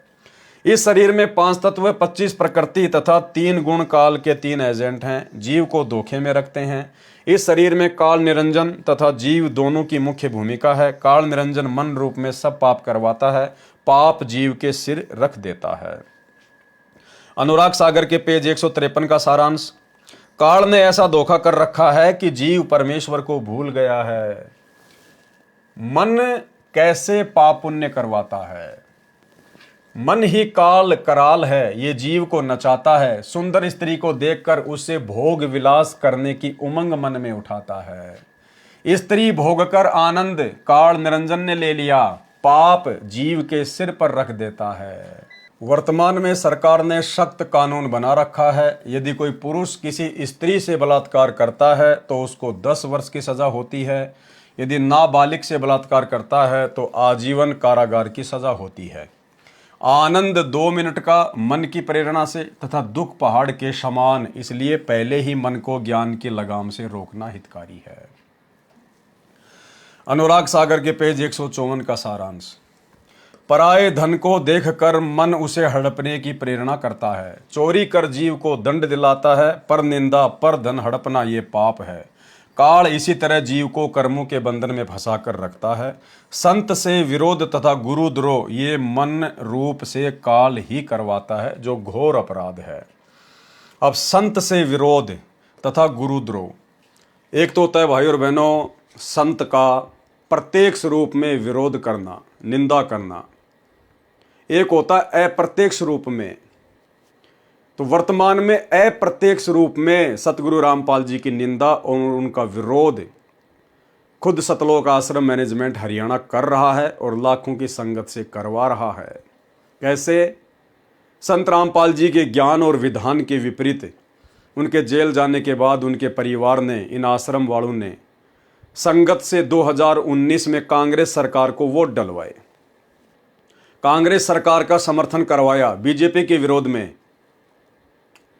अब जब बीजेपी वालों को यह पता चला, जितने भी लोग बीजेपी के समर्थक हैं, जब उनको इस बात का पता चला कि भाई संत रामपाल जी के भगत तो कांग्रेस के समर्थन में उतर आए हैं, तो बीजेपी वाले लोगों ने संत रामपाल जी को कितना भला बुरा कहा होगा, कितनी उनकी निंदा चुगली की होगी कि एक तरफ तो दुनिया में इनका प्रचार कर रहे हैं कि हमारे गुरुजी निष्पक्ष होकर भक्ति करवाते हैं, हमारे गुरुजी का राजनीति से कोई लेना देना नहीं है, और यहाँ इनके गुरुजी ने पक्षपात कर दिया। अब बताओ बीजेपी ने इनके गुरुजी का क्या बिगाड़ा जो ये लोग कांग्रेस का सपोर्ट कर रहे हैं? तो जितने भी बीजेपी समर्थक थे सब ने संत रामपाल जी को जी भर के गालियां दी, जी भर के भला बुरा कहा, जी भर के उनकी निंदा चुगली की। किस कारण से? उनके भक्तों की नादानी से और उनके परिवार के द्वारा काल प्रेरणा से जो ज्ञान विरुद्ध कर्म करवाया गया उसके चलते इनको लग रहा है कि हम तो बहुत अच्छा कर रहे हैं, लेकिन ये लोग गुरु निंदा के घोर पापी हो चुके हैं, घोर पापी।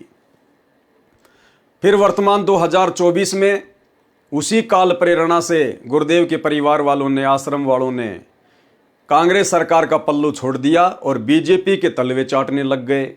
अब कांग्रेस को छोड़ के भक्तों को बीजेपी की रैलियों में भेज रहे हैं, बीजेपी का सपोर्ट करने के लिए कह रहे हैं, बीजेपी को वोट डालने के लिए कह रहे हैं। और नरेंद्र मोदी की रैली में मध्य प्रदेश के भोपाल में और हरियाणा के सोनीपत के गोहाना में हजारों भक्तों को बसों में बैठाकर भेजा गया। अब वो कांग्रेस वाले संत रामपाल जी को गालियां देंगे, उनकी निंदा चुगली करेंगे कि ये तो बड़ा दोगला आदमी, पहले तो हमारे साथ में था, अब ये बीजेपी के साथ में हो लिया। जबकि उन लोगों को ये नहीं पता कि सारा का सारा ये कुचक्कर, ये काल चक्कर उनके परिवार के माध्यम से काल प्रेरणा के तहत किया जा रहा है। तो संगत जो भेड़ चाल में चल रही है, इधर डंडा मारा तो इधर बगली, इधर डंडा मारा तो इधर बगली, सतगुरु का तत्व ज्ञान रूपी डंडा कोई नहीं चला रहा। तो इस प्रकार से अप्रत्यक्ष रूप से सतगुरु की घोर निंदा का और गुरुद्रोह का पाप काल प्रेरणा से गुरुदेव के परिवार के पीछे चलकर ये नादान संगत भोग रही है, उठा रही है, और इसी का नतीजा है आए दिन अकाल मौत मर रहे हैं। निरंजन चरित्र काल का जाल। परमेश्वर कबीर जी ने बताया है कि धर्मदास, मैं तेरे को धर्मराय यानी काल का जाल समझाता हूं। काल निरंजन ने श्री कृष्ण में प्रवेश करके गीता का ज्ञान दिया, उसको कर्म योग उत्तम बताकर युद्ध करवाया, ज्ञान योग से उसको भ्रमित किया। अर्जुन तो पहले ही नेक भाषा में बोल रहा था, जो ज्ञान था, कह रहा था कि युद्ध करके अपने ही कुल के भतीजे, भाई, साले, ससुर, चाचे, ताऊ को मारने से अच्छा तो भीख मांगकर निर्वाह कर लेंगे। मुझे ऐसे राज्य की आवश्यकता नहीं जो पाप से प्राप्त हो। उसको डरा धमकाकर युद्ध करवाकर नरक का भागी बना दिया, ज्ञान योग का बहाना कर कर्म योग पर जोर देकर महापाप का भागी बना दिया। इसी प्रकार ये सतलोक आश्रम मैनेजमेंट हरियाणा भक्तों को सत्संग और तत्व ज्ञान की आड़ में भक्तों को लड्डू जलेबी बर्फी के ऊपर आश्रित कर दिया। इन सत्संगों में बुला बुला कर, इन आश्रमों में बुला बुला कर भक्तों को मजदूर बना दिया। कभी तो स्टेडियम की मजदूरी करवाते हैं, कभी आश्रम में बन रहे हॉस्पिटल की मजदूरी करवाते हैं, या नए नए आश्रम खोलकर वर्तमान में भक्तों का इन पत्थरों में पैसा बर्बाद करवाकर भक्तों का पैसा, भगती मजदूर और काल प्रेरणा से भक्तों की सांसें बर्बाद, भक्तों का समय बर्बाद। अरे ये समय तो परीक्षा का है। इस समय तो विशेष सावधानी बरतकर, मर्यादाओं का ध्यान रखकर और अपनी भक्ति पे जोर देना था, मर्यादाओं पे जोर देना था, साध संगतियों पे जोर देना था। और इस समय काल ने ऐसा भयंकर कुचक्कर चलाया सतलोक आश्रम मैनेजमेंट हरियाणा के माध्यम से, संगत का पैसा, संगत का समय, संगत की सांस, सब कुछ बर्बाद करवाने पे तुला हुआ है। अरे वर्तमान में इन जगह जगह आश्रमों में इन पत्थरों में पैसा क्यों बर्बाद करवाया जा रहा है? अरे जिस भगत के घर पर भगवान का दरबार लग गया, 3 टाइम की आरती हो रही है, मंत्र जाप होते हैं, सत्संग सुने जाते हैं, क्या वो परमात्मा का दरबार नहीं है? क्या वो आश्रम नहीं है? क्या आप अपने घर पर 5 यज्ञ नहीं करते? फिर आपको गुरु की गैर हाजिरी में इन आश्रमों में जाकर धक्के खाने की क्या जरूरत है? इसका मतलब आप सीधे सीधे ड्रामेबाजी कर रहे हो, आपका भक्ति में मन नहीं है, आप केवल मनोरंजन के चस्कू हो। आपको तो मन बहलाना है, समय पास करना है, मनोरंजन आपको करना है, अन्यथा भक्ति तो घर पे भी होती है। गुरुदेव ने अपनी जिंदगी में कभी दूसरा आश्रम नहीं खोला कहीं पर, और उनके जेल जाते आश्रमों की लाइन लग गई, जबकि आदेश गुरु का नहीं है, गुरु के भक्ति विधान में नहीं है। ये टोटल मनमानी, ये है काल का भयंकर जाल। और भक्तों को लड्डू जलेबी बर्फी, लड्डू जलेबी बर्फी, हर समागम में लड्डू जलेबी बर्फी। क्या संत रामपाल जी हर समागम में लड्डू जलेबी बर्फी बनाया करते थे? कभी कभार हमने सुना कि जब गुरुदेव करोथा आश्रम में थे, कभी कभार भक्तों की विशेष फरमाइश पर जलेबी बनवा दिया करते थे, केवल एक आइटम, कभी कभार, हर समागम में नहीं, साल 2 साल में एक बार। और वर्तमान में क्या हो रहा है? उनके जेल जाते ही हर समागम में लड्डू जलेबी बर्फी, उसी का बढ़ चढ़ के प्रचार प्रसार, लड्डू जलेबी बर्फी, लड्डू जलेबी बर्फी। बाढ़ में गई ज्ञान गंगा, बाढ़ में गया गुरु जी का ज्ञान, जहां देखो सोशल मीडिया पर लड्डू जलेबी बर्फी के पोस्टर। संत रामपाल जी भगवान भी हिसार जेल में बैठकर ये सोच रहे होंगे कि मैंने इन मूर्खों को ये गीता जी का ज्ञान, वेदों का ज्ञान, ये तत्व ज्ञान ना देकर अगर मैंने इनको लड्डू जलेबी बनाने की विधि समझाई होती, लड्डू जलेबी बनाने का ज्ञान दिया होता ना, तो आज इनकी भी दुकानें अच्छी चलती, 1 नंबर के सारे हलवाई हो जाते, और मैं भी फालतू में जेल में आके दुख ना उठाता। सिवाय लड्डू जलेबी बर्फी के इनको कुछ दिखाई नहीं देता। ज्ञान से ज्यादा लड्डू जलेबी का प्रचार हो रहा है। हर समागम में लड्डू जलेबी, देसी घी का भंडारा, देसी घी का भंडारा। तो भाई और बहनों, ये लोग भंडारा एक्सपर्ट हैं, ये लोग ज्ञान एक्सपर्ट नहीं है, ये लोग भंडारा एक्सपर्ट हैं। तो ये दया परमात्मा ने साध संगतियों पे बख्शी है। यहां पर ज्ञान का भंडारा होता है, साध संगतियों में ज्ञान का भंडारा, और इन आश्रमों में काल प्रेरणा से लड्डू जलेबी का भंडारा, अज्ञान का भंडारा। तो कितनी बड़ी दया बख्श दी गुरुदेव भगवान ने आप और हमारे ऊपर। अनुराग सागर के पेज नंबर 155 का सारांश। धर्मदास जी ने प्रश्न किया कि हे प्रभु, आपने कालजाल समझाया, अब ये बताने की कृपया करें कि जीव को आपकी प्राप्ति के लिए क्या क्या करना चाहिए। अब क्या कह रहे हैं धर्मदास जी कबीर परमात्मा से कि हे प्रभु, हे मेरे मालिक, हे स्वामी, हे गुरुदेव, आपने कालजाल समझाया, आपने इतना सारा काल का जो बखेड़ा है, जो मकड़ जाल इसने बुन रखा है जीव को फंसाने के लिए, जरा सी सावधानी हटी दुर्घटना घटी, जरा सी मर्यादा टूटी काल की घटा ऊपर गिरी।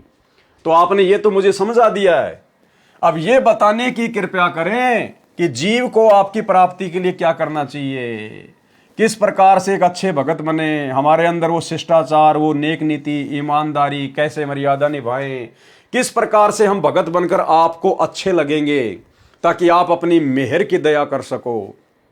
अब आगे भाई और बहनों, कल रात्रि 8 बजे परमात्मा जी के आशीर्वाद से हम इस विषय पर चलेंगे जिसमें आगे परमात्मा हमें समझाएंगे सतगुरु कबीर जी वचन, भगत के 16 गुण अर्थात आभूषण, नकली आभूषण नहीं, आत्मा का श्रृंगार। परमात्मा शरीर के श्रृंगार से खुश नहीं होता, नकली सोने चांदी के गहने पहनने से परमात्मा खुश नहीं होता। यदि परमात्मा को खुश करना है तो आत्मा के ऊपर श्रृंगार करना पड़ेगा, आध्यात्मिक गहने। तो वो कौन से 16 श्रृंगार हैं जिनको धारण किए बिना हम परमात्मा प्राप्ति के योग्य नहीं बन सकते, सतगुरु के दिल में समाने के योग्य नहीं बन सकते। तो कल रात्रि 8 बजे गुरुदेव के आशीर्वाद से हम इसी विषय पर आगे बढ़ेंगे, चर्चा करेंगे। और भाई और बहनों, हर वीडियो में परमात्मा हमें कुछ न कुछ अनसुनी बातें, अध्यात्म की गूढ़ बातें, इन सब से हमें परिचित करवाते हुए आ रहे हैं।